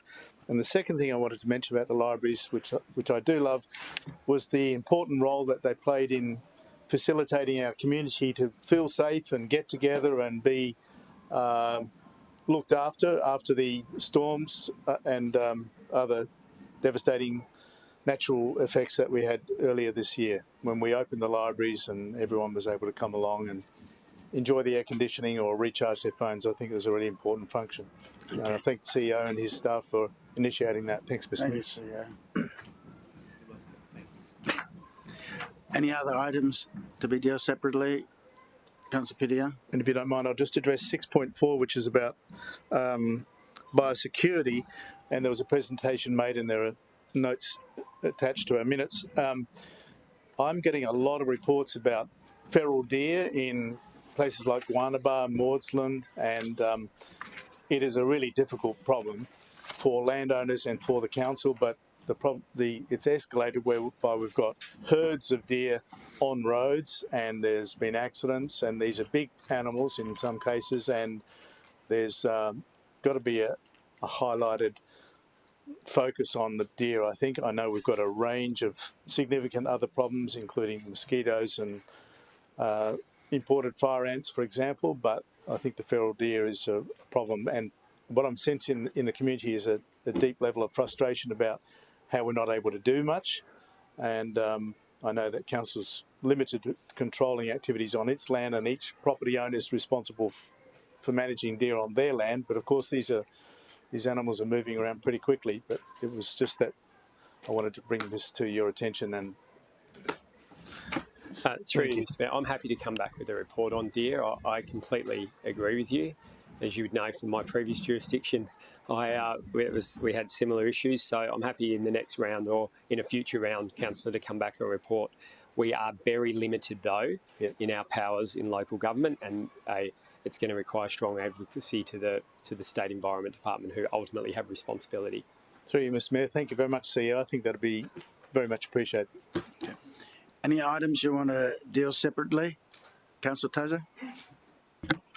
Thank you, Mr. Mayor. I move that the recommendations of the committee be adopted. Second, Councillor Marshall. Put the motions to you. All in favour, show of hands. Against, carry, unanimous. I go to wastewater and energy. Councillor Curtis. Thank you, Mr. Mayor. I move that the reports of the Water, Waste and Energy Committee held on the 13th of August 2024, covered by recommendations 1 to 7, be received. Second, Councillor Wilkinson. Put the motion to you. All in favour, show of hands. Huh? What? What's that? All right. Stick your hand up. Good. Against? Motion carried. Any item you want to deal separately? Councillor Gates? Mr. Mayor, I just wanted to mention that the attendance and apologies has you in attendance at the Water Committee. I was here in spirit. It was actually me. I was there as acting mayor, but I'm sure you weren't. All right. So that's just Can a you little amend that, correction. please? That's in there, isn't it? On page 3. Yeah, you're in attendance. Oh, where's yours? Sorry. Why is yours different to mine? Well, I'm looking at my page 3. It has No. Councillor Tate. Hang on, don't know. This is my unconfirmed minutes. It's not there. That's the, yeah, these are the unconfirmed. Oh, I'm sorry. Okay, it was corrected already. You were there till 1 o'clock. Thank you. Councillor Hamill. Mr. Mayor, if we could, I need to put a conflict of interest on the record for 7.4. 7.4. Let's do that one. Okay. Mr. Mayor, if the minute secretary could load the conflict of interest from the last council round in regards to ARC and my previous employment with JJ Richards. It's just, since the item's gone through committee again and there's discussion on ARC and some of its future projects, I thought it important to put this conflict on the record again. Can you, Councillor Gates, what's wrong? Well, I'm the conflict of interest queen, as you know, and the last lot of advice that we received from the city solicitor indicated that once approval had been given for a particular issue, it was not required to be declared again. That was the last advice that we received. Mr. Mayor, I'm just taking the caution on this because I wasn't at committee to raise the conflict or even air it. So I just sought some advice that since I wasn't at committee and no one was aware of it, that it was prudent just to put it back on the record. All right, whack it in there. Yep. All right, take a minute. Where is the can you leave the conflict of interest there? Got to deal with it. Thank you. Right. Can you go down to the motion, procedural motion there that was moved by, moved Councillor Gates, seconded Councillor Patterson, and on the screen, Councillor Hamill may participate, am I right? Yeah? This is what I'm saying. He doesn't need to do this declaration again. Mate, we just vote on it, done, on with the next. We right? Anyone want to speak against? Put the motion to you. All in favour, show of hands. Against, motion carried. Oh, yeah. Come on. I would never cut you off, Mr. Mayor. Mayor Tate, Councillor Young, Councillor Taylor, Councillor Curtis, Councillor Fowler, Councillor Gates, Councillor Wilkinson, Councillor Patterson, Councillor Martin, Councillor Castra, Councillor Doran, Councillor Tozer, Councillor Marshall, Councillor O'Neill. Okay, carried. Councillor Hamill did not vote. Councillor Patterson, over to you. I'd just like to move this. Can you stand up then? Yes, Mr. Mayor. I would just like to move this recommendation. Sorry, we're looking at 7.3, right? No, 7.4. My apologies. I'll sit down. We can go to 7.3. Okay. That's all right. 7.3. I did just want to raise this for the councillors who were not at our council committee, our Water and Waste Committee, to recognise that it was very underwhelming. The officers we're presenting that very, very few of the results that are anticipated from the contract have been met to date. And the committee recommendation was altered with the support of officers to recognise that the contractor has not achieved the results anticipated to date, and that a report be brought back to committee by December 2024 for an update on this matter. It is a significant investment. It was a significant decision for this council to make that, so we look forward to that. All right. Did you move that or not? I move that. Yeah. Seconder? Councillor Hamill? Anyone else want to speak against? Put the motion to you. All in favour, show of hands. Against, motion carried. Any other items, Councillor Patterson? Thank you. I also wanted to call out 7.3 and move. Hang on, am I just on the right item? 7.2 and move that item. Okay, move 7.2. Seconder, Councillor Wilkinson, you're going to do that? Good. Mr. Mayor, when council has to make a decision on an investment which is close to $1 billion to support the needs of our city going forward, we rely on what the officers present to us so that we can make informed decisions. I just wanted to call this out to say that for myself and I believe for fellow committee members, we were very grateful for the work on this recommendation. And I think it's really can be a template for how you communicate risks in a officer's report to council. Those strategic risks on such a sophisticated, expensive project were communicated to us in a way. So to the EGM and to his team and Paul Dooley who did that presentation, just wanted to say thank you very much. And I hope it goes as well as that presentation did. Thank you. Okay. Anyone speak against? Put the motion to you. All in favour, show of hands. Against, carry it, unanimous. 7.2 is done. Any other items, councillors? Councillor Curtis. Thank you, Mr. Mayor. I move that all the remaining recommendations be adopted. Second, Councillor Wilkinson. Put the motion to you. All in favour, show of hands. Against, carry, unanimous. Transport infrastructure, Councillor Taylor. Thank you, Mr. Mayor. I move the reports of the Transport Infrastructure Committee held on 13th August 2024, covered by recommendations 1 to 8, be received. Second, Councillor Gates. Put the motion to you. All in favour, show of hands. Against, motion carried.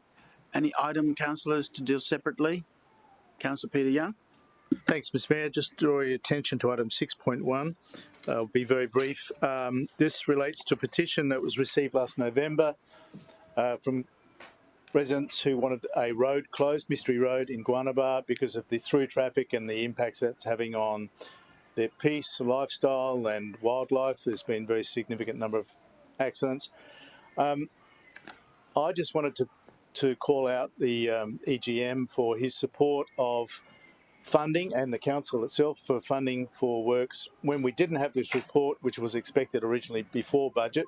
So you may recall during budget I asked for some money and the EGM supported that. We allocated some money this financial year and next to undertake planning and work, and this report informs that, and there are maps attached to the report which identify some of the work that will be undertaken, and we've also made a submission to Department of Transport Main Roads for black spot funding from the federal government, which the state department manages, and we're pretty hopeful of that because of the high number of accidents and the huge benefit cost ratio that will be delivered if we are able to make changes to the road. So the fundamental thing is the road is going to stay open. There will be significant engineering changes funded by the state, by the federal black spot money and by council, and there are a raft of improvements that have been made and will continue to be made by this council and in conjunction with Scenic Rim, which owns part of this road as well. I am very grateful for the endeavours of the officers. They've really been very thorough and legit and genuine about addressing all of the matters brought to their attention. We've received lots and lots of correspondence from the community about this issue, and that is has been well received and acted on. Thanks, Mr. Mayor. I'm happy to move the committee recommendation, if you'll accept that. Okay, moved. Seconded, Councillor Taylor. Anyone speak against the motion? All in favour, show of hands.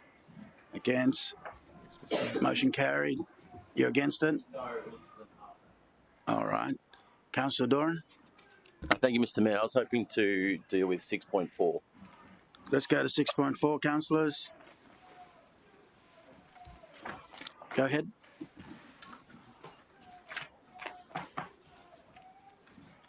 Thank you, Mr. Mayor.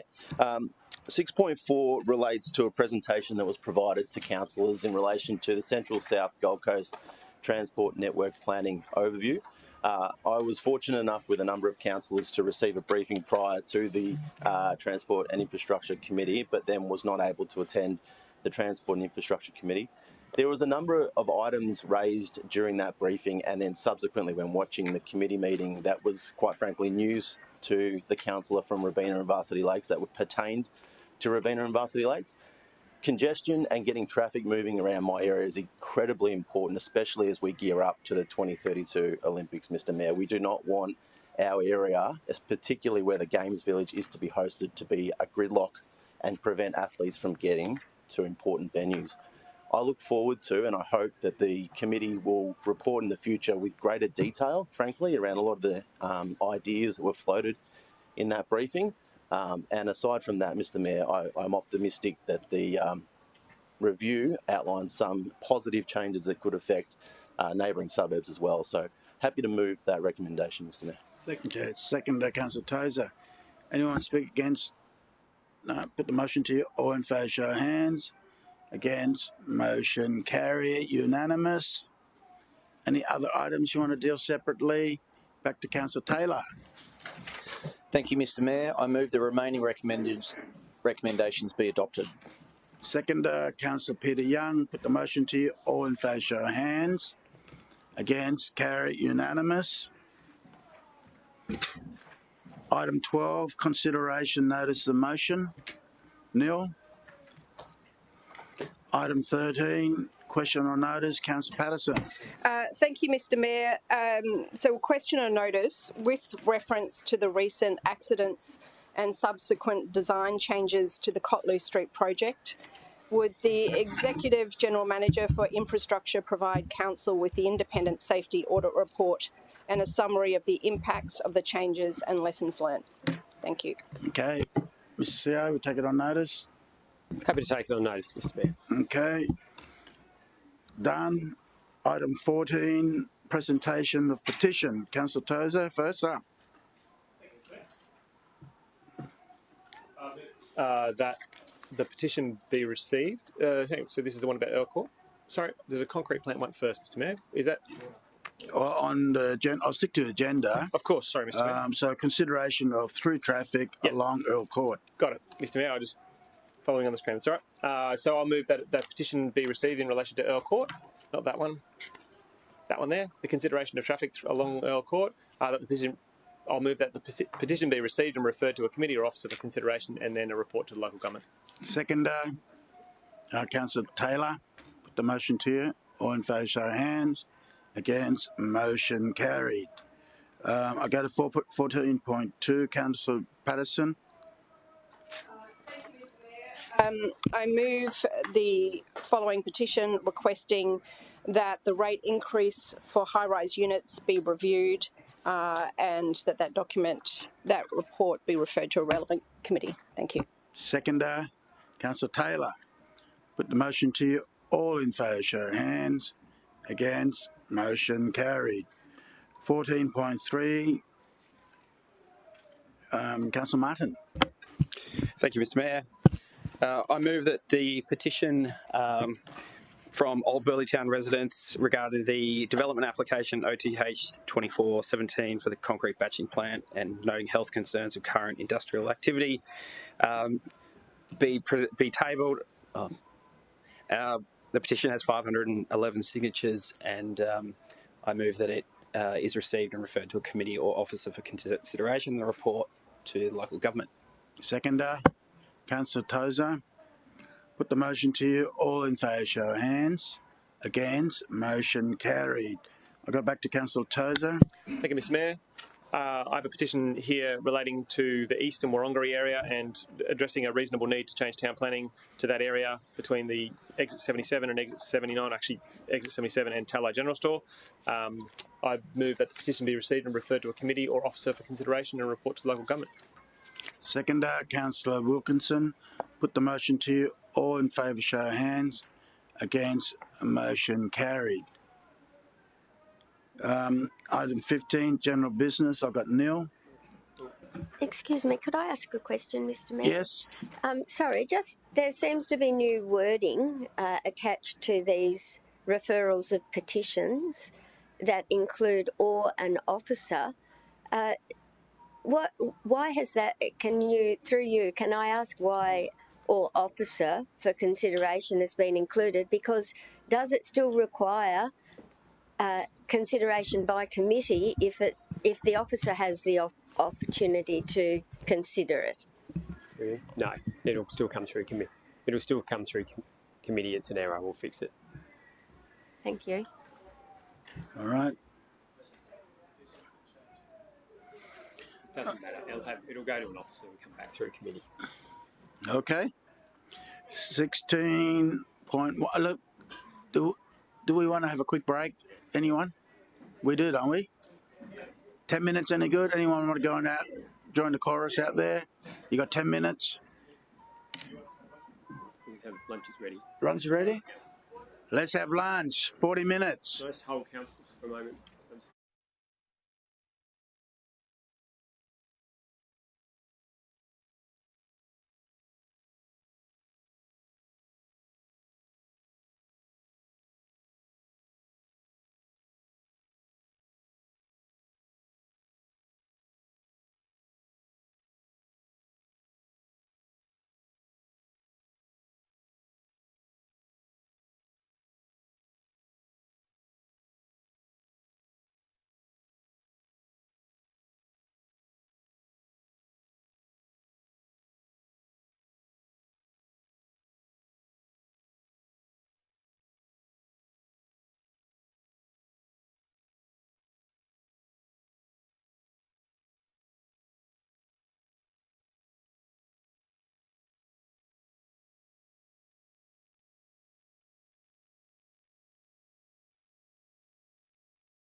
No, I'm fine. Just to be honest with you, I was being careful with the curry.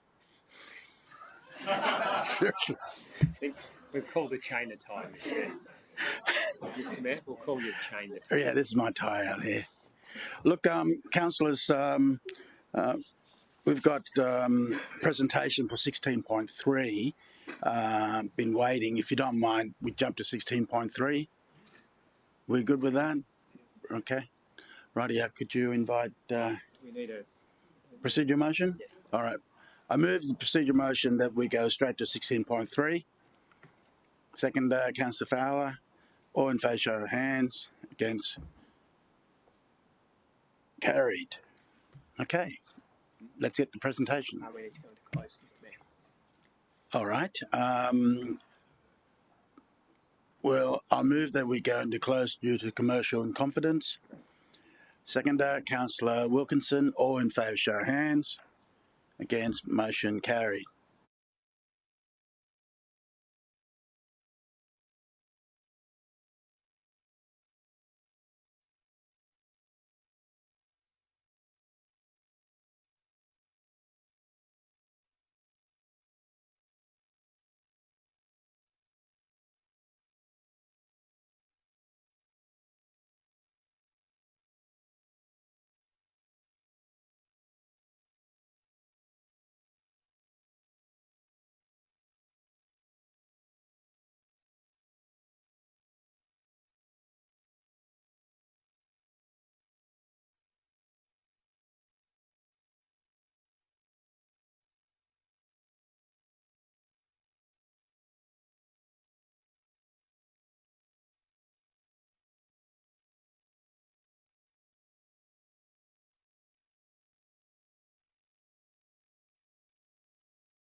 let the gallery open.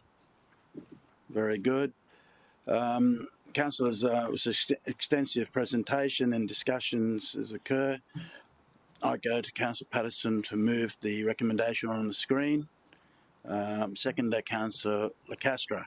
Councillor Patterson, you want to say a few words? Thank you, Mr. Mayor.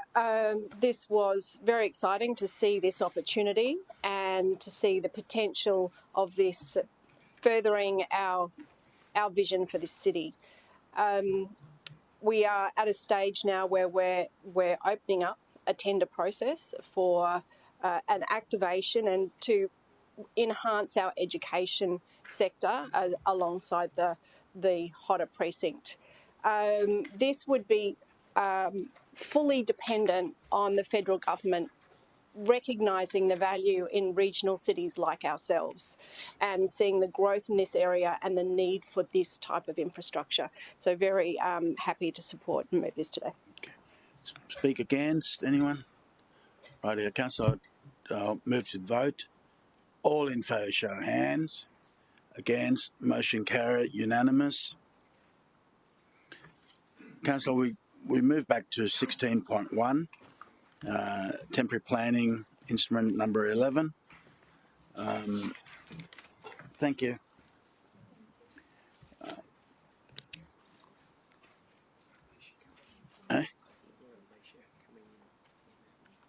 Yeah.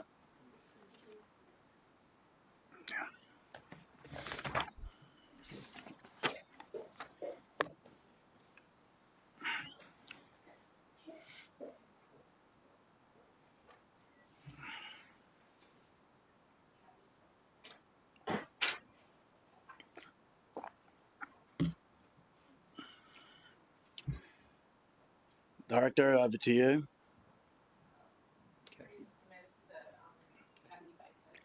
Oh, environment. Oh, all right. Yeah, go ahead. Anyone wants to go to the toilet, do it now.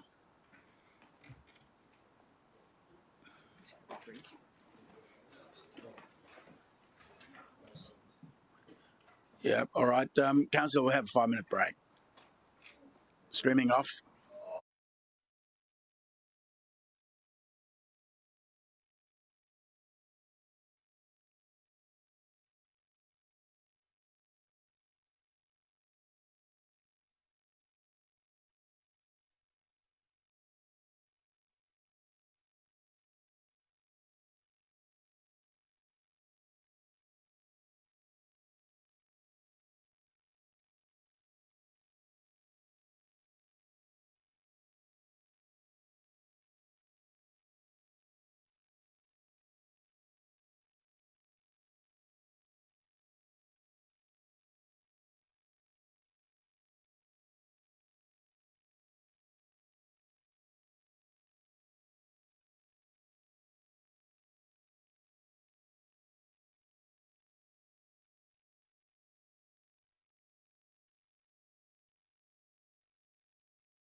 Thank you, Mr. Mayor.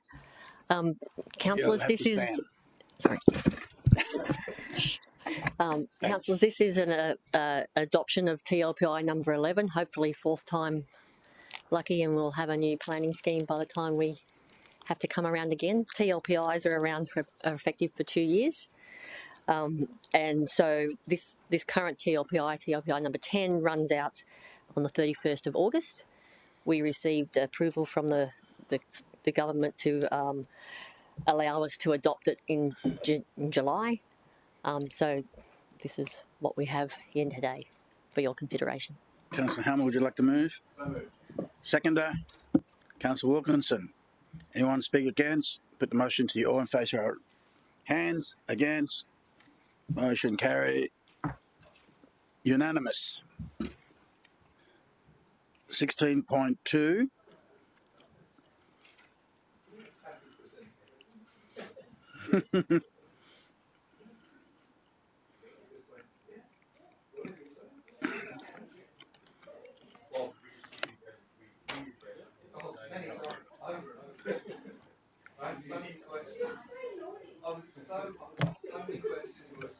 Straight to close. Councillor, we go to 16.2. Councillor, I move we're going to close commission with confidence. Seconder, Councillor Wilkinson. All in favour, show of hands. Against, motion carry. Streaming.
Open the gallery. Hello, everyone. Right. Councillor, the item we're talking about.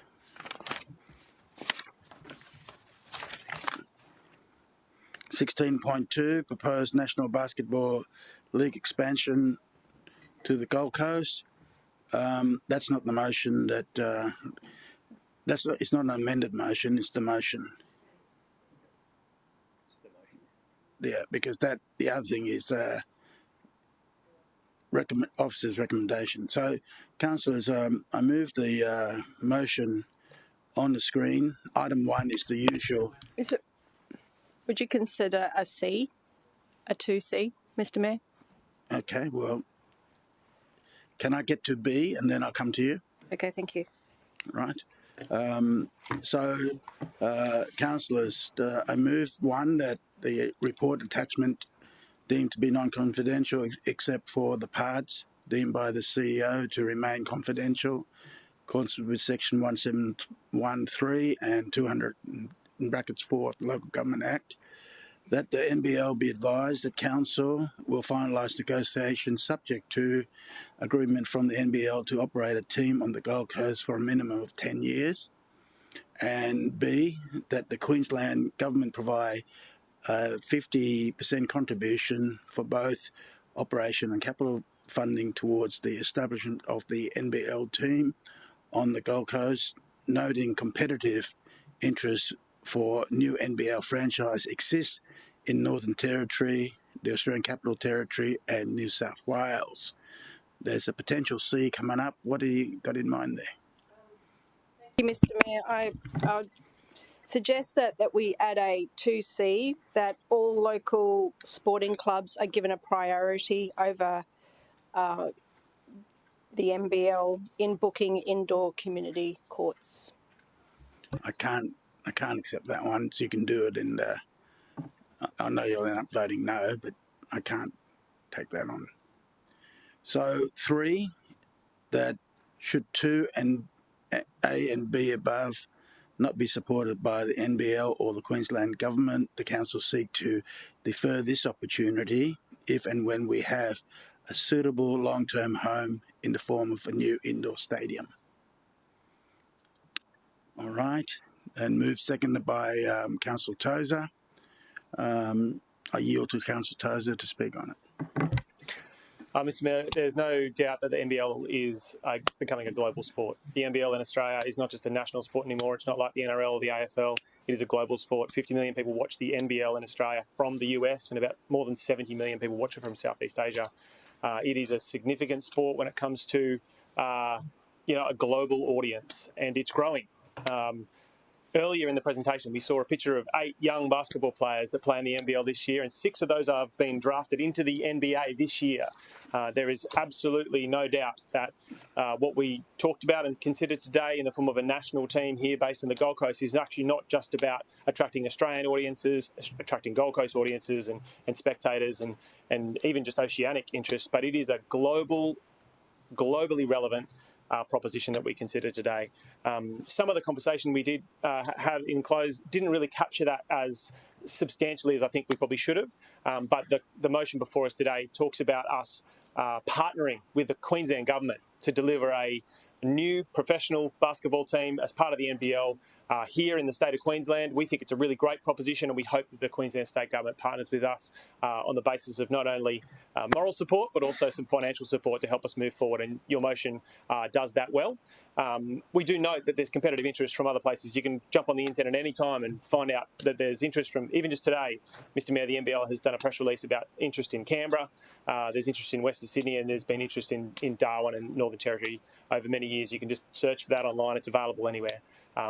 There is a lot of interest in a sport. It's great that the NBL is thinking that the Gold Coast is a great place to have a professional franchise. Frankly, I hope that audiences and spectators get behind the NBL Blitz coming up on the 7th to the 16th of September, and hopefully that will set a really good tone for the NBL, the Queensland Government and the City of Gold Coast partnering together to deliver a new professional basketball franchise that can have global eyes on it starting in 2025. Thanks, Mr. Mayor. I'll speak against Councillor Patterson. Thank you, Mr. Mayor, and I would like to move a foreshadowed motion I couldn't be more excited about this opportunity. I love the idea of an NBL team here on the Gold Coast. And if we were not a local government whose duty is first and foremost to our community clubs, I would be voting yes. However, the lens I need to look through is with the consideration for my community groups. We do not have the space to accommodate this right now without impacting our local community clubs.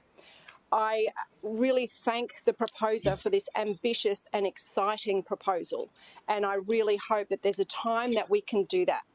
However, I would say that the proposer's probably been let down by not being told straight by the city in terms of the impact on community sport, not just basketball, but on netball and other sports. We do not have enough space now before we bring this in. We've got our clubs chasing at us, calling all councillors saying, how come I'm getting pushed out of here, or how come I'm getting pushed out of here for this? I cannot support that given those circumstances. I would love to see it come back. I would like to propose a foreshadowed motion that when we do have a suitable home, that we do everything we can to accommodate the proposer and to bring them back. Thank you, Mr. Mayor. Okay, speaking for the motion, Councillor Peter Young. Mayor, yes, it is an exciting prospect, and as Councillor Tozer has highlighted, there's a big international audience, and we want to promote the economy of the city, and that's a very important and responsibility of ours. But as Councillor Patterson has pointed out, so is the responsibility to the local community. And what hasn't been discussed is your number 4, Mr. Mayor. If you don't mind, we can scroll that. No, it went out. It's gone. Yeah. Because the CEO is going to undertake. He's going to do the report. He gave an undertaking to do it. So we don't need that as part of the resolution. Okay, I might just speak to that briefly. Councillor Patterson has been very strongly advocating that we don't lose sight of the impacts on the local community sport, and I think that's apparent that there will be impacts, and the promise now from the CEO is that we'll have a report come to us which will address those potential impacts and how we can alleviate that, or how we can counteract that with possibly new facilities, because we are very mindful that we have developed facilities here in the city through the Commonwealth Games and so forth that have enabled our sport-loving community to really get hooked into basketball, and so our basketball participation numbers have escalated over the last decade enormously. And so that's a great commercial opportunity for the NBL to be interested in, and we welcome that, but we don't want to lose sight of that community engagement, and look forward to that further report. Thanks, Mr. Mayor. Speaking against, Councillor Doran. Thank you, Mr. Mayor. So I respect the views of councillors, and Councillor Tozer referenced the fact that this is a global sport and an international audience. I'd respectfully submit that they're not paying for it. So what we need to do, and what I urge councillors to do, is to think about whether or not the commercial terms that have been put forward today are heavily weighted towards us or heavily weighted towards the other side of the transaction. I've been to an NBL franchise game. I've been to the Blaze with my mates. I've had a great time. But the question here before us today is not whether or not it's good for the city. It's whether or not it's a good use of ratepayers' money, in my opinion. We've made some structural changes to our rating system, and we've received some negative press of late, and we're working really hard as a city to keep costs down and to make the organisation more efficient. Presenting this as a wise way to spend these hard-won and hard effort, the effort for council officers to go through winning these savings as an organisation, to me is inconsistent with the efforts to make us a more efficient city council.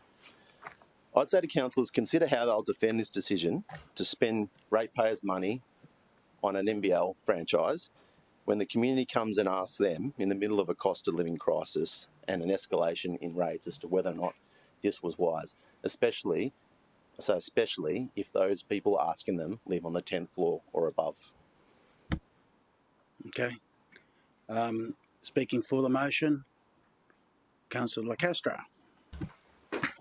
Thanks, Mr. Mayor. Very briefly, look, I'm far more comfortable with this this motion than the original motion. I felt, like many councillors, that the ask was too much of the city. I think now we're asking the state to actually come in and lift a bit of the weight from us. And in the end, as far as having another national sporting franchise here, it's huge. It's huge for the promotion of the city. It's huge, certainly, in the lead up to the 2032 Olympics.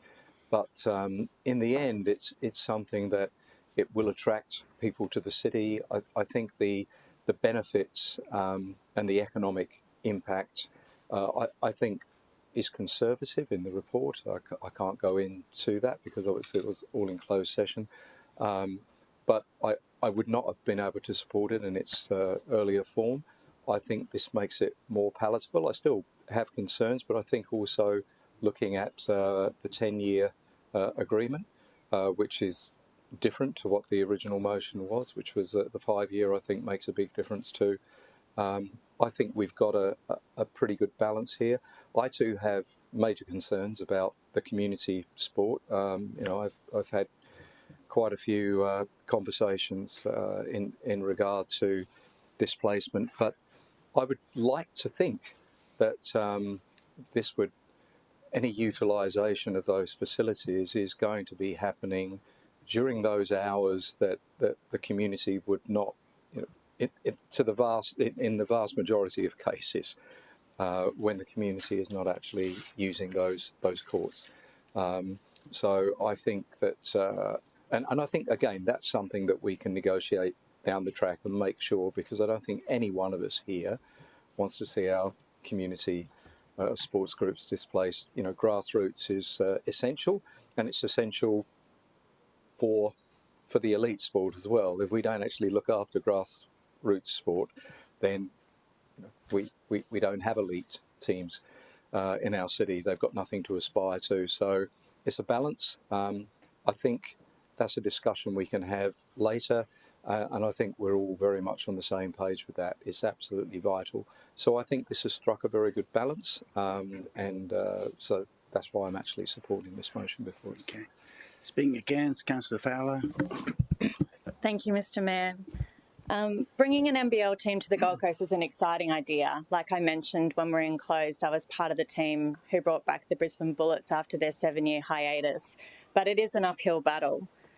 I think, in my view, we should revisit this when we have a permanent venue available and we can avoid the costs associated with temporary infrastructure and potential tenant displacement. At this time, the city can reevaluate the costs and benefits with a clearer and more stable vision. Okay. Speaking for, Councillor Taylor. Thank you. I raised concerns earlier about the cost of this particular item when it first came. But what the change of recommendation does is say that as a city we do support national sport, and as a city we want to be thriving to be number one in Australia, and if not the world. Olympics has shown we can do that. But what we're actually doing here is saying that we want state government to support us in this bid, because there's other states that are trying to get this licence as well, and it's important that state government come on this ride with us.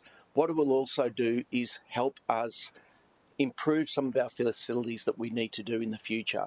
So what we're saying is, if state government's coming on board, we will upgrade our facilities. It will be a saving for us moving forward, but more importantly, we do need to ensure that any of our community organisations are supported. If state government don't support us, we don't have it and we can visit in the future. But if state government do support, we ensure that we upgrade our facilities needed, so that we ensure that any of the organisations get the support they need to either be relocated or, in any case, support our local communities. So I think this is an outcome that helps us as a city support our sporting group, and we're not going out by ourselves. Speaking against, you want to speak for, did you, Councillor Wilkinson? Thank you, Mr. Mayor. I'll make my comments brief, given that there has been a lot of deliberation around this. I just want to put on the record that I wouldn't have initially supported it in its first initial form, but I believe that this recommendation that has changed has actually captures a bigger picture and a bigger slice of the pie from the state government, and also looking at the extended time period that we would see this being actually taking place on the coast. I also would like to make sure that people are accurately aware that obviously with anything that we make in this chamber, we obviously deliberate very hard on things like community impact and any displacement that may take place. But I can certainly assure you from the discussions around the table today that that has been a focal point, and any displacements that do take place, we'll be getting reports back to us as a council to make sure that we actually do the best to support our communities and their facilities as we move forward with any ventures going ahead here. So that's my comment. All right. Well, Councillor, I'll speak to close the debate. And first up, to let our city know that each one of us are for sports and are for a national team. It's just how the things line up and when. It's really the timing. That's what we're concerned about. That's why, even I'm speaking even for, I know the ones that can't quite get there on this resolution. It doesn't mean they didn't want to back the NBL. It just means that there's other concern regarding local sporting groups and things like that. The only one that I take a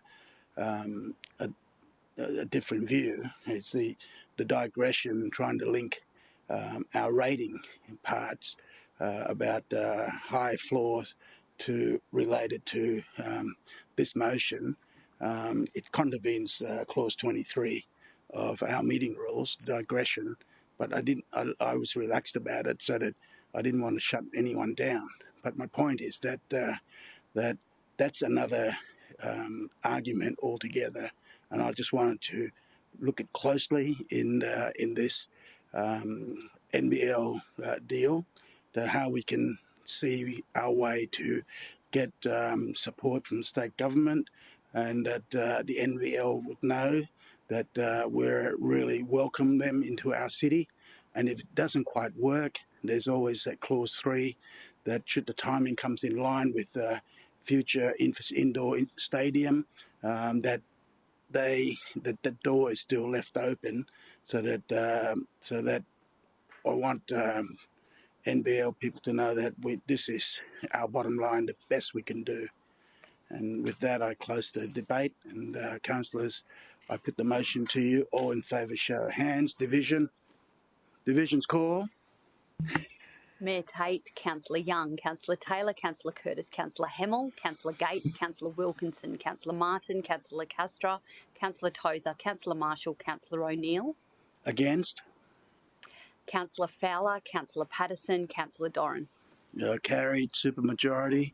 So with that, Mr. CEO, if I can have the first draft and the figures and things, I'd want to immediately write to the government and CC to the opposition as well, so that we let our decision known, and hopefully they can get on board.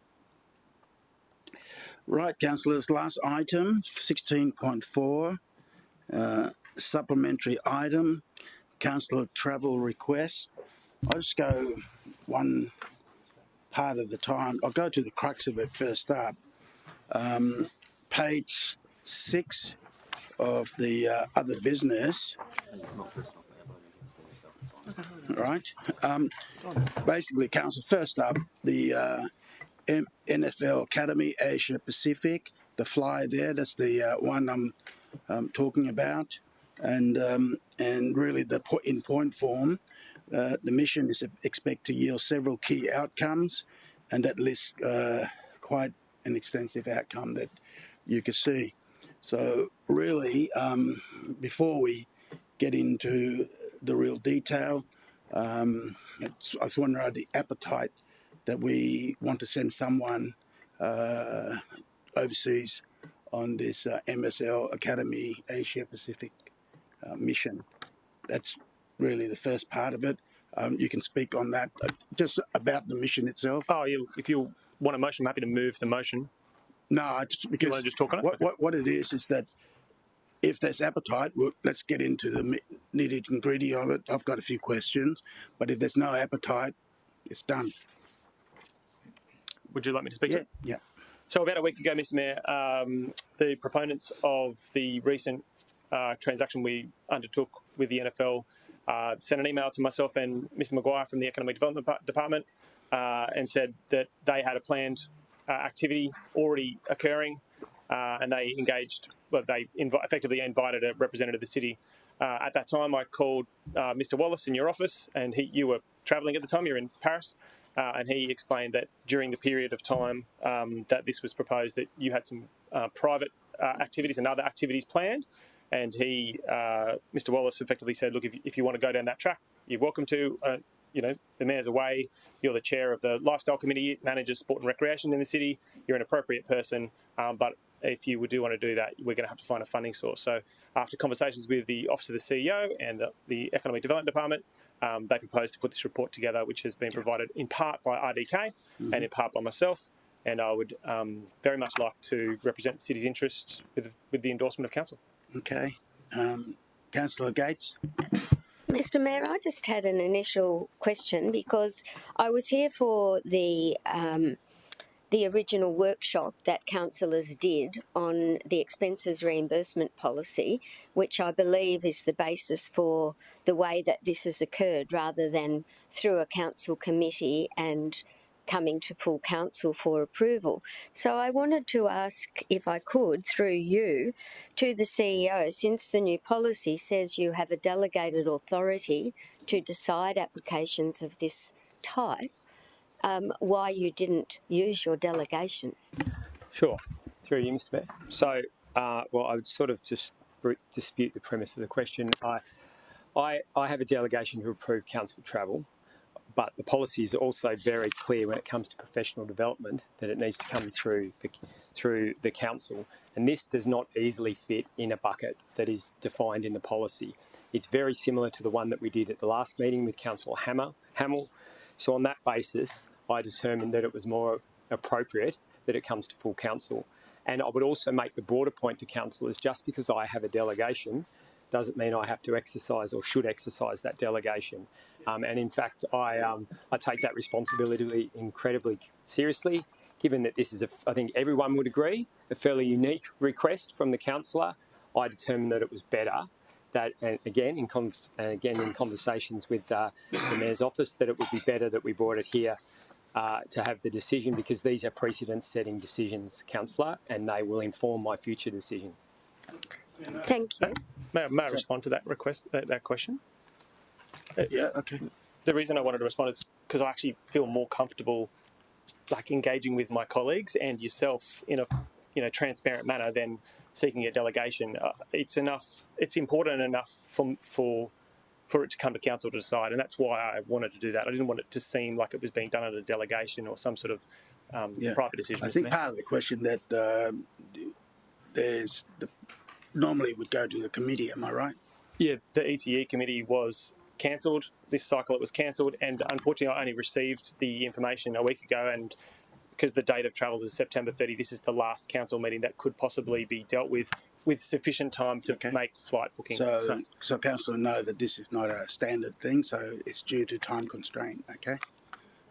Otherwise we would have to probably call a special council meeting. Which would be ridiculous. Councillor Gates? The review of the policy, which was endorsed by council, and I missed that full council meeting. The former policy had very specific requirements in terms of international travel, and the new policy doesn't. It's really vague, and we all did a workshop, or those of us who bothered to turn up did a workshop, and in advance of the policy coming to full council. And I know that it wasn't discussed in my presence that there was a proposed change to the policy. So I was totally unaware that there had been a change, because I didn't reread the document when I missed the full council meeting. But was there discussion at full council about making it possible, because I thought the learning and development opportunity was limited to $1,000 in the policy.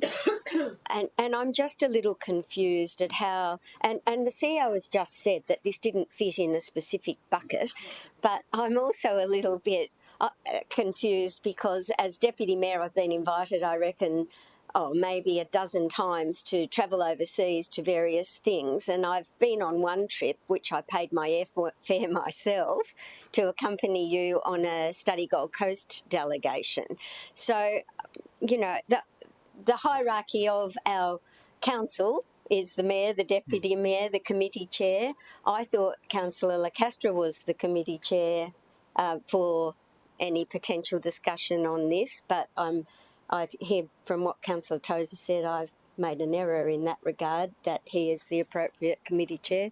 I just don't know how this happened and whether there was full discussion with councillors about the proposed change, because it was always just considered that applications for travel under the old policy were basically domestically related to if a councillor wanted to use their allowance to go to a conference, just as we supported Councillor Hamill at the last meeting. Look, I had another look at the travel policy, and I agree with the CEO.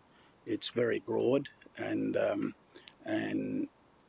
I guess the broadness was going to give the CEO the flexibility. And my thing is that I'll have a meeting with him to see whether we bring back that part of the policy to clarify, so that that he can act seamlessly next time, because we have a differing view at the moment.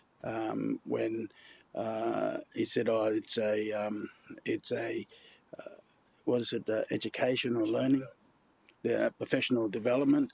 But when I look at the memorandum from Councillor Tozer, purpose of travel is sports attraction, investment attraction, which is page 17. And so I said, well, if it's sports attraction and investment attraction, then it's economic development, which is Councillor Lacastra is the chair. And so with that in mind, I mean, for me, I don't know. I think be clearer next time that if there's a request coming in, I'm not here. You're the acting mayor. You should have been alerted about it, actually, and then the chair, whichever the right chair is, and you go on from there. But that's why I didn't want to get into nitty and gritty on this. I mean, I'll talk to CEO regarding the policy to make it clear for everyone. But the first up, I just want to know, do we want to be part of this? And if the answer is yes, then I've got a couple of questions on the costing. So that's, and then I've got other questions to do it. Well, I don't want to ask all the questions and get into all detail, and then at the end, oh no, we don't want to really do the NFL Academy Asia Pacific, because my view is that currently, as far as the NFL is concerned, at the commissioner level, which is the person at the top, I'm having meetings with him. I don't know if he'll be at the Paralympics, but I intend to getting close with the CEO of the 2028 Los Angeles as well, regarding the tag which I explained to you, which is an NFL under NFL and iTag, and that's the what do you call it? Sports attraction and investment attraction that I'm working on from the very top. So that's why I'm just highlighting, going, if we want to do this, okay, let's talk about it. If you want to leave it with me to continue the sports attraction investment with NFL, I'm happy to keep rolling there, because I got onto Roger at the very top, and we already talked about catching up, whether he comes here or I go over there. But leave it with it. Councillor Hamill. So, Mr. Mayor, to answer your general question to all of us, given the quantum of funds we've invested at the NFL Academy so far, I would be happy to look at the option of sending a councillor on the district and can see the benefit in it. Okay. Go, Councillor Gates. Mr. Mayor, I have a concern, and I'll be straight up with you. We adopted the ITIP program for international trade missions for the year, and we do have an international sports trip to the UK planned for March at a cost or anticipated cost of $73,500. We also have a trip to the USA coming up in October of this year. So, you know, from where I sit, I've seen your advocacy with people at a level that we as city representatives haven't had the opportunity to reach. And I would put my trust in you every day of the week to continue with those negotiations, and also through the missions that are forthcoming. We've already made our commitment, which was, I think, confidential at the time, and I'm not sure if the funding has been released on that, but significant funding from the city for the NFL. But the comfort with that is that there are gates that they have to reach, many steps along the way in order for that funding to be progressed. So I just don't, if I could understand the outcomes of a visit by an additional councillor at this time, what those outcomes might be that would benefit us over and above the investment we've agreed to make in the NFL and your advocacy on the city's behalf. If I could understand what additional benefits could come forward, then perhaps I can change my view. But at the moment... Okay. All right. Well, councillors, Councillor Castro, did you want to say something? Did you? Oh, sorry, Mr. Mayor, it's only to clarify, but only if you'd like me to, a question from Councillor Gates. Yes, I am the committee chair where this comes through. So, as Councillor, as Mayor, the Mayor has said, but as Councillor Tozer, just to let you know, did actually call me. He called me last Tuesday and actually said that he had been invited by RDK. They said they'd like him to go because he'd been very involved with the NFL Academy, and I have to admit, Councillor Tozer was very involved in that from the beginning with his interest in those American sports, if you like, the NFL and basketball. So he did ring me as a courtesy to say that he had been asked if he could go along and whether I had any issues with it personally, and I said no, I didn't. But from a personal point of view, but he did actually call me. But you're right, I am the committee chair. Yeah. But yeah. Okay. So yeah. Just on that regarding the NFL Academy, now Asia Pacific. Just a reminder, the NFL Academy all started when I visited London, right, and talked to them, looked at their facility, and I went, no, well, we got Pacific Islanders here, including Aussies, and it'd be a great place to establish an NFL high performance. And AP Patterson was there. First time I tried it, we didn't quite get there, and then we tried again, and we got there. And so, what I'm getting at there, even though I'm not available on that, but I really wanted to know quite a bit more about it. But I'm sure Councillor Tozer can give me a heads up there. So, long and short of it, are we interested on this? Just show of hands. 1, 2, 3, 4, 5, 6, 7, 8. Okay, so let's continue on with that. There's been the costings there, and just want to make sure that we sort of nailed it. I've got page 8 in front of me on the costing. I don't know where I've asked for the right. Right. Page 8, councillors, the costing there. What I'm getting at says economy flight, 4,193, and the end cost is 18,731. So I just want to make sure that that part of it, under travel policy, councillors is allowed to travel on business class, and so if you factor in as per policy, it comes a bit over, just shy of $32,500. So my point is that if we voted on to do this, can the councillor go, well, that's my policy, I should fly business class? All right. Mr. Mayor, we got a quote for $32,000 for business class, and I made it very clear that I was happy to fly economy just to keep costs down. And just in relation to the page 8 you're referring to, the mission fee actually includes internal transfers. So the internal transfers that are marked on there will actually not be a part of the costs. I had an email from RDK this morning saying that those internal transfers are covered by the mission fee because we're all travelling together. Okay. All right. So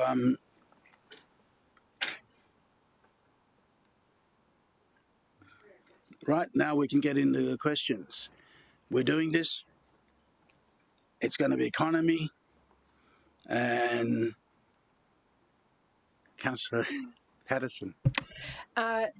Thank you, Mr. Mayor. I've got a question about what box we would be considering this from. So I notice in the policy we haven't defined what professional development is, but it is normally defined as continuing education and career training, which is provided by a organisation that does that. Through you to the acting CEO, as she is right now, since she just jumped in that position. If this was, if you don't mind, Mr. CEO, I have a question. If this was a travel decision for an officer,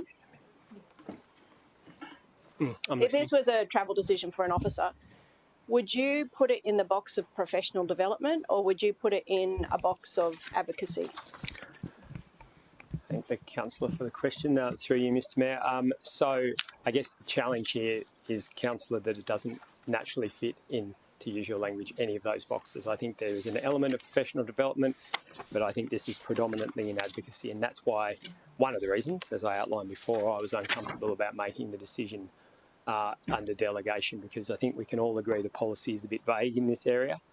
So my answer to you would be it's both, but with a leaning towards professional development. Advocacy. May I ask another question? Yeah, sure, it's free. Thank you, Mr. Mayor. Through you to Councillor Tozer. So Councillor Lacastra mentioned that this was an invitation from RDK. Was that correct? Via RDK? RDK wrote to me and Ms Maguire in an email posting the mission details and said, we think a city representative would add value to the trip, Mr. Mayor. So that's what they said. And then I started the process of contacting the relevant people. At the time, I contacted the Chief of Staff and I contacted Councillor Castro a couple of days later. Okay. We may make note to RDK that they might recognise the appropriate ways to be making requests of these nature in future. Okay.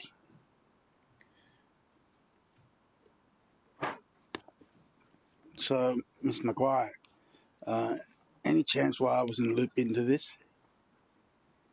Mr. Mayor, it was a bit of a unsolicited request. So as Councillor Tozer mentioned, it came to me via email and it came to Councillor Tozer, and we were initially considering whether there was some value in an officer attending. And when Councillor Tozer expressed his interest in it, we could see the value in the mission, because there is opportunities to pursue high performance training camps from Northern American universities and colleges. So we could see the value in it.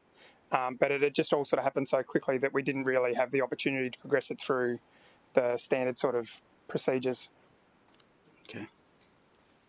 To respond to that, the first people we forwarded it to was the Office of the Mayor, copying each other in to make sure that your office was kept involved.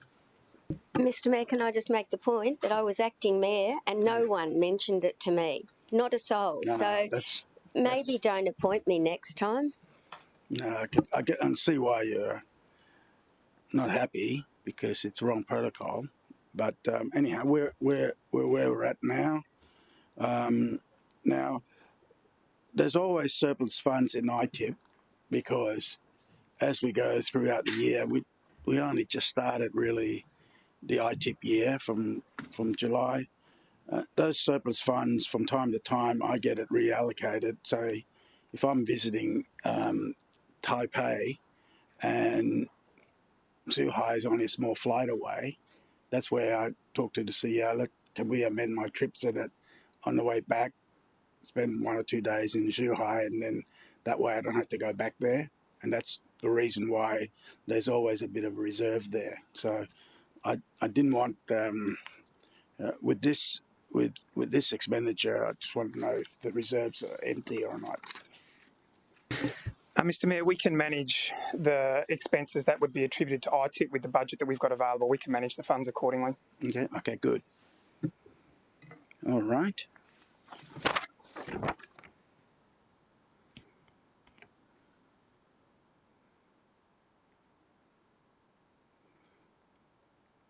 Okay, well, councillors, based on that, I'm satisfied with all my questions. And Councillor Tozer, I guess you want to move. I'm happy to move that the council approve the councillor travel request as outlined in the report, Mr Mayor. Okay. Seconder? Councillor Martin, go ahead. I just wonder, with that recommendation through yourself and Councillor Tozer, that if we added to that there'd be a post-activity report presented back to council on the achievements and absolutely happy to do that. Like I do, right? I'm not sure I'll be up to quite your standard, Mr Mayor, but I'll do my best. All right. So can you add to that there'll be a report on the achievement? Sorry, Mr Mayor, may I ask another question? Absolutely. I just, do we consider Councillor Castro as, well, was he? No, what I'm saying is, I don't know. You don't want to go there, or you do? No, Mr Mayor, but there was a question just raised to me by Councillor Patterson, and I think now Councillor Patterson has raised it, it is prudent for me to. I did actually, somebody asked in a past council meeting whether I had a conflict of interest, because RDK had actually rented or hired space at KDV Sport as an office, and they paid commercial market rent for it, and of course my wife's a GM there. My wife wasn't even aware of it, so I said, well, how could I have a conflict of interest if she wasn't aware of it at the time? It made phone calls at the time in the meeting, and she said, I don't know anything about it, so I certainly didn't know anything about it.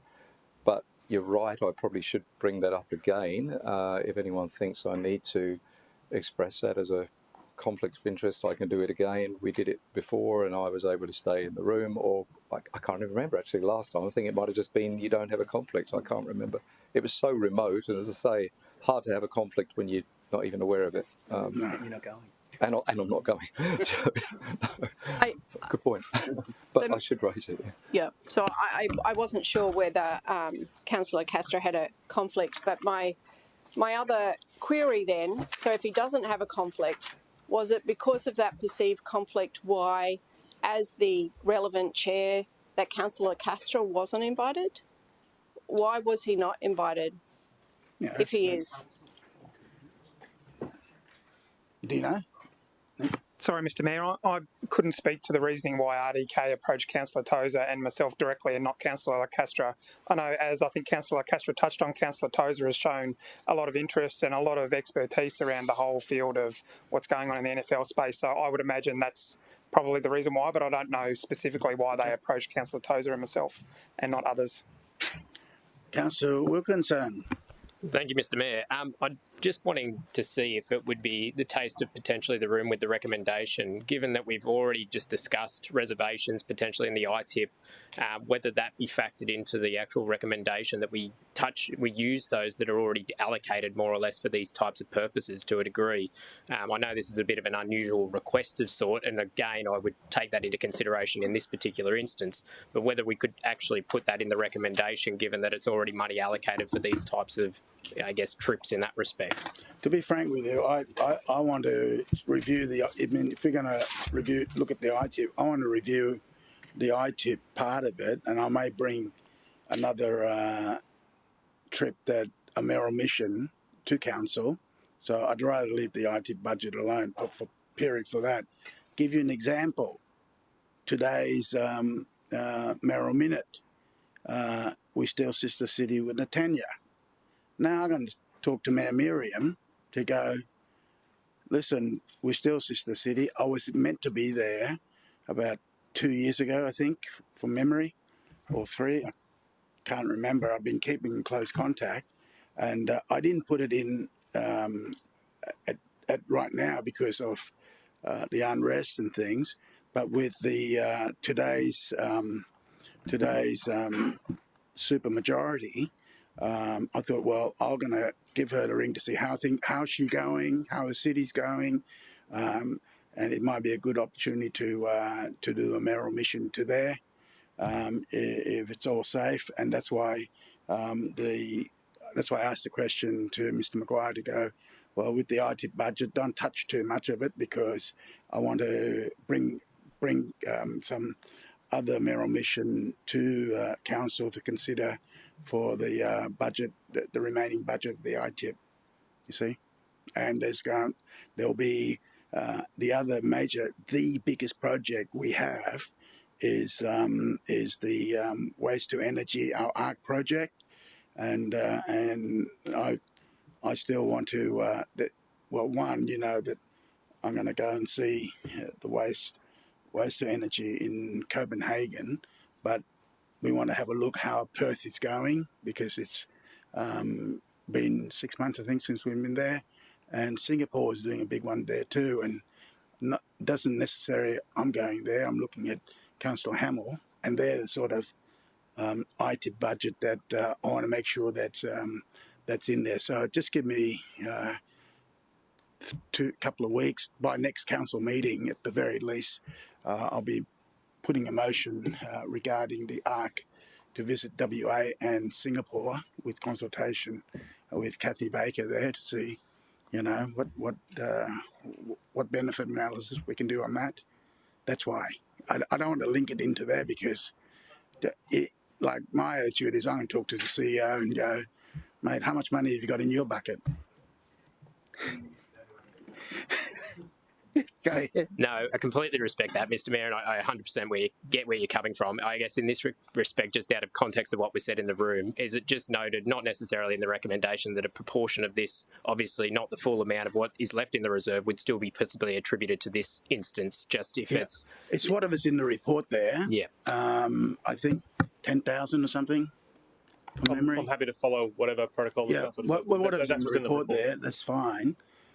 So, anyway, Councillor Hamill. Mr. Mayor, if you're seeking one, I'm happy to second Councillor Tozer's motion. Yep, second Councillor Hamill. Councillor Taylor.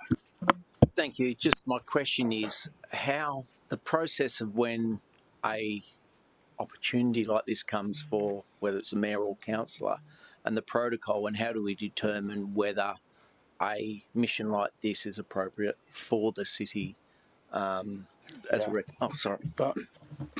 let me answer you this. As a recommendation for the city. Let me answer you this. Okay. On this instant, right, it's has some personal development. So then I'd say, up to the CEO, right?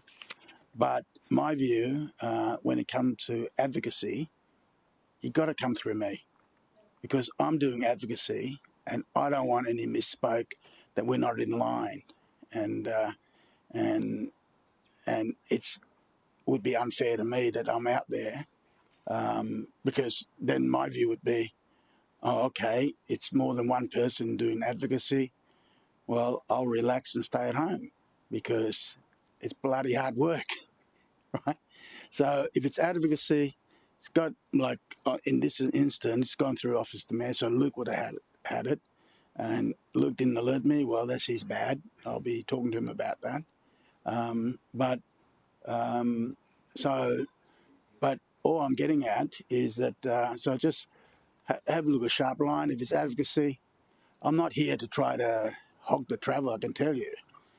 If there's other, I remember 2 terms ago, travelled to Lee Jun, and I wanted Councillor Gates if she wanted to go, and she said no.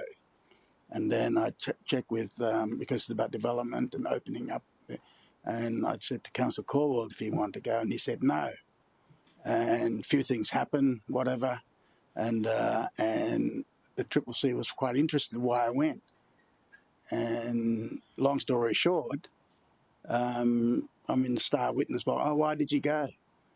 And why did you speak there as Mayor of the Gold Coast? I went, well, where's the off button? Is there an off button when I'm not Mayor of the Gold Coast?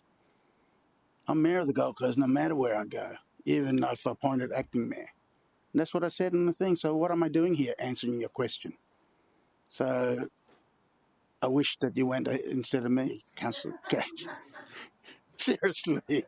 Councillor Taylor. Yeah, so just a follow-up question. We're obviously talking about this particular item now, and as a recommendation for us, does the city feel it's an appropriate mission for a councillor or a political person to attend? I think Councillor Tozer is well qualified to attend in this one. Mr.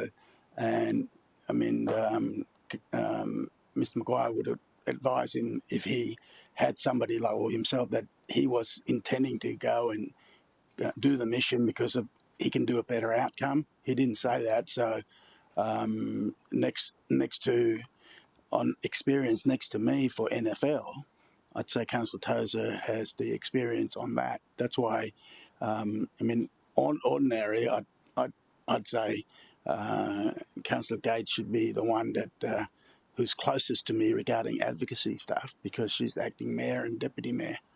And but I'll still ask the question: do you want to do this trip? No, I didn't think so.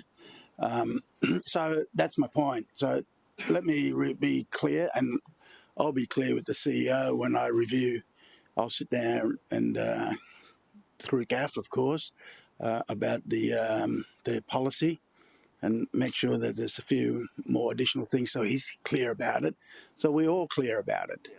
But advocacy, even though it says CEO approve, we might just put CEO/mayor there because I really don't want any things that one little thing wrong, mate, it could blow a lot of meetings that I've had, you see.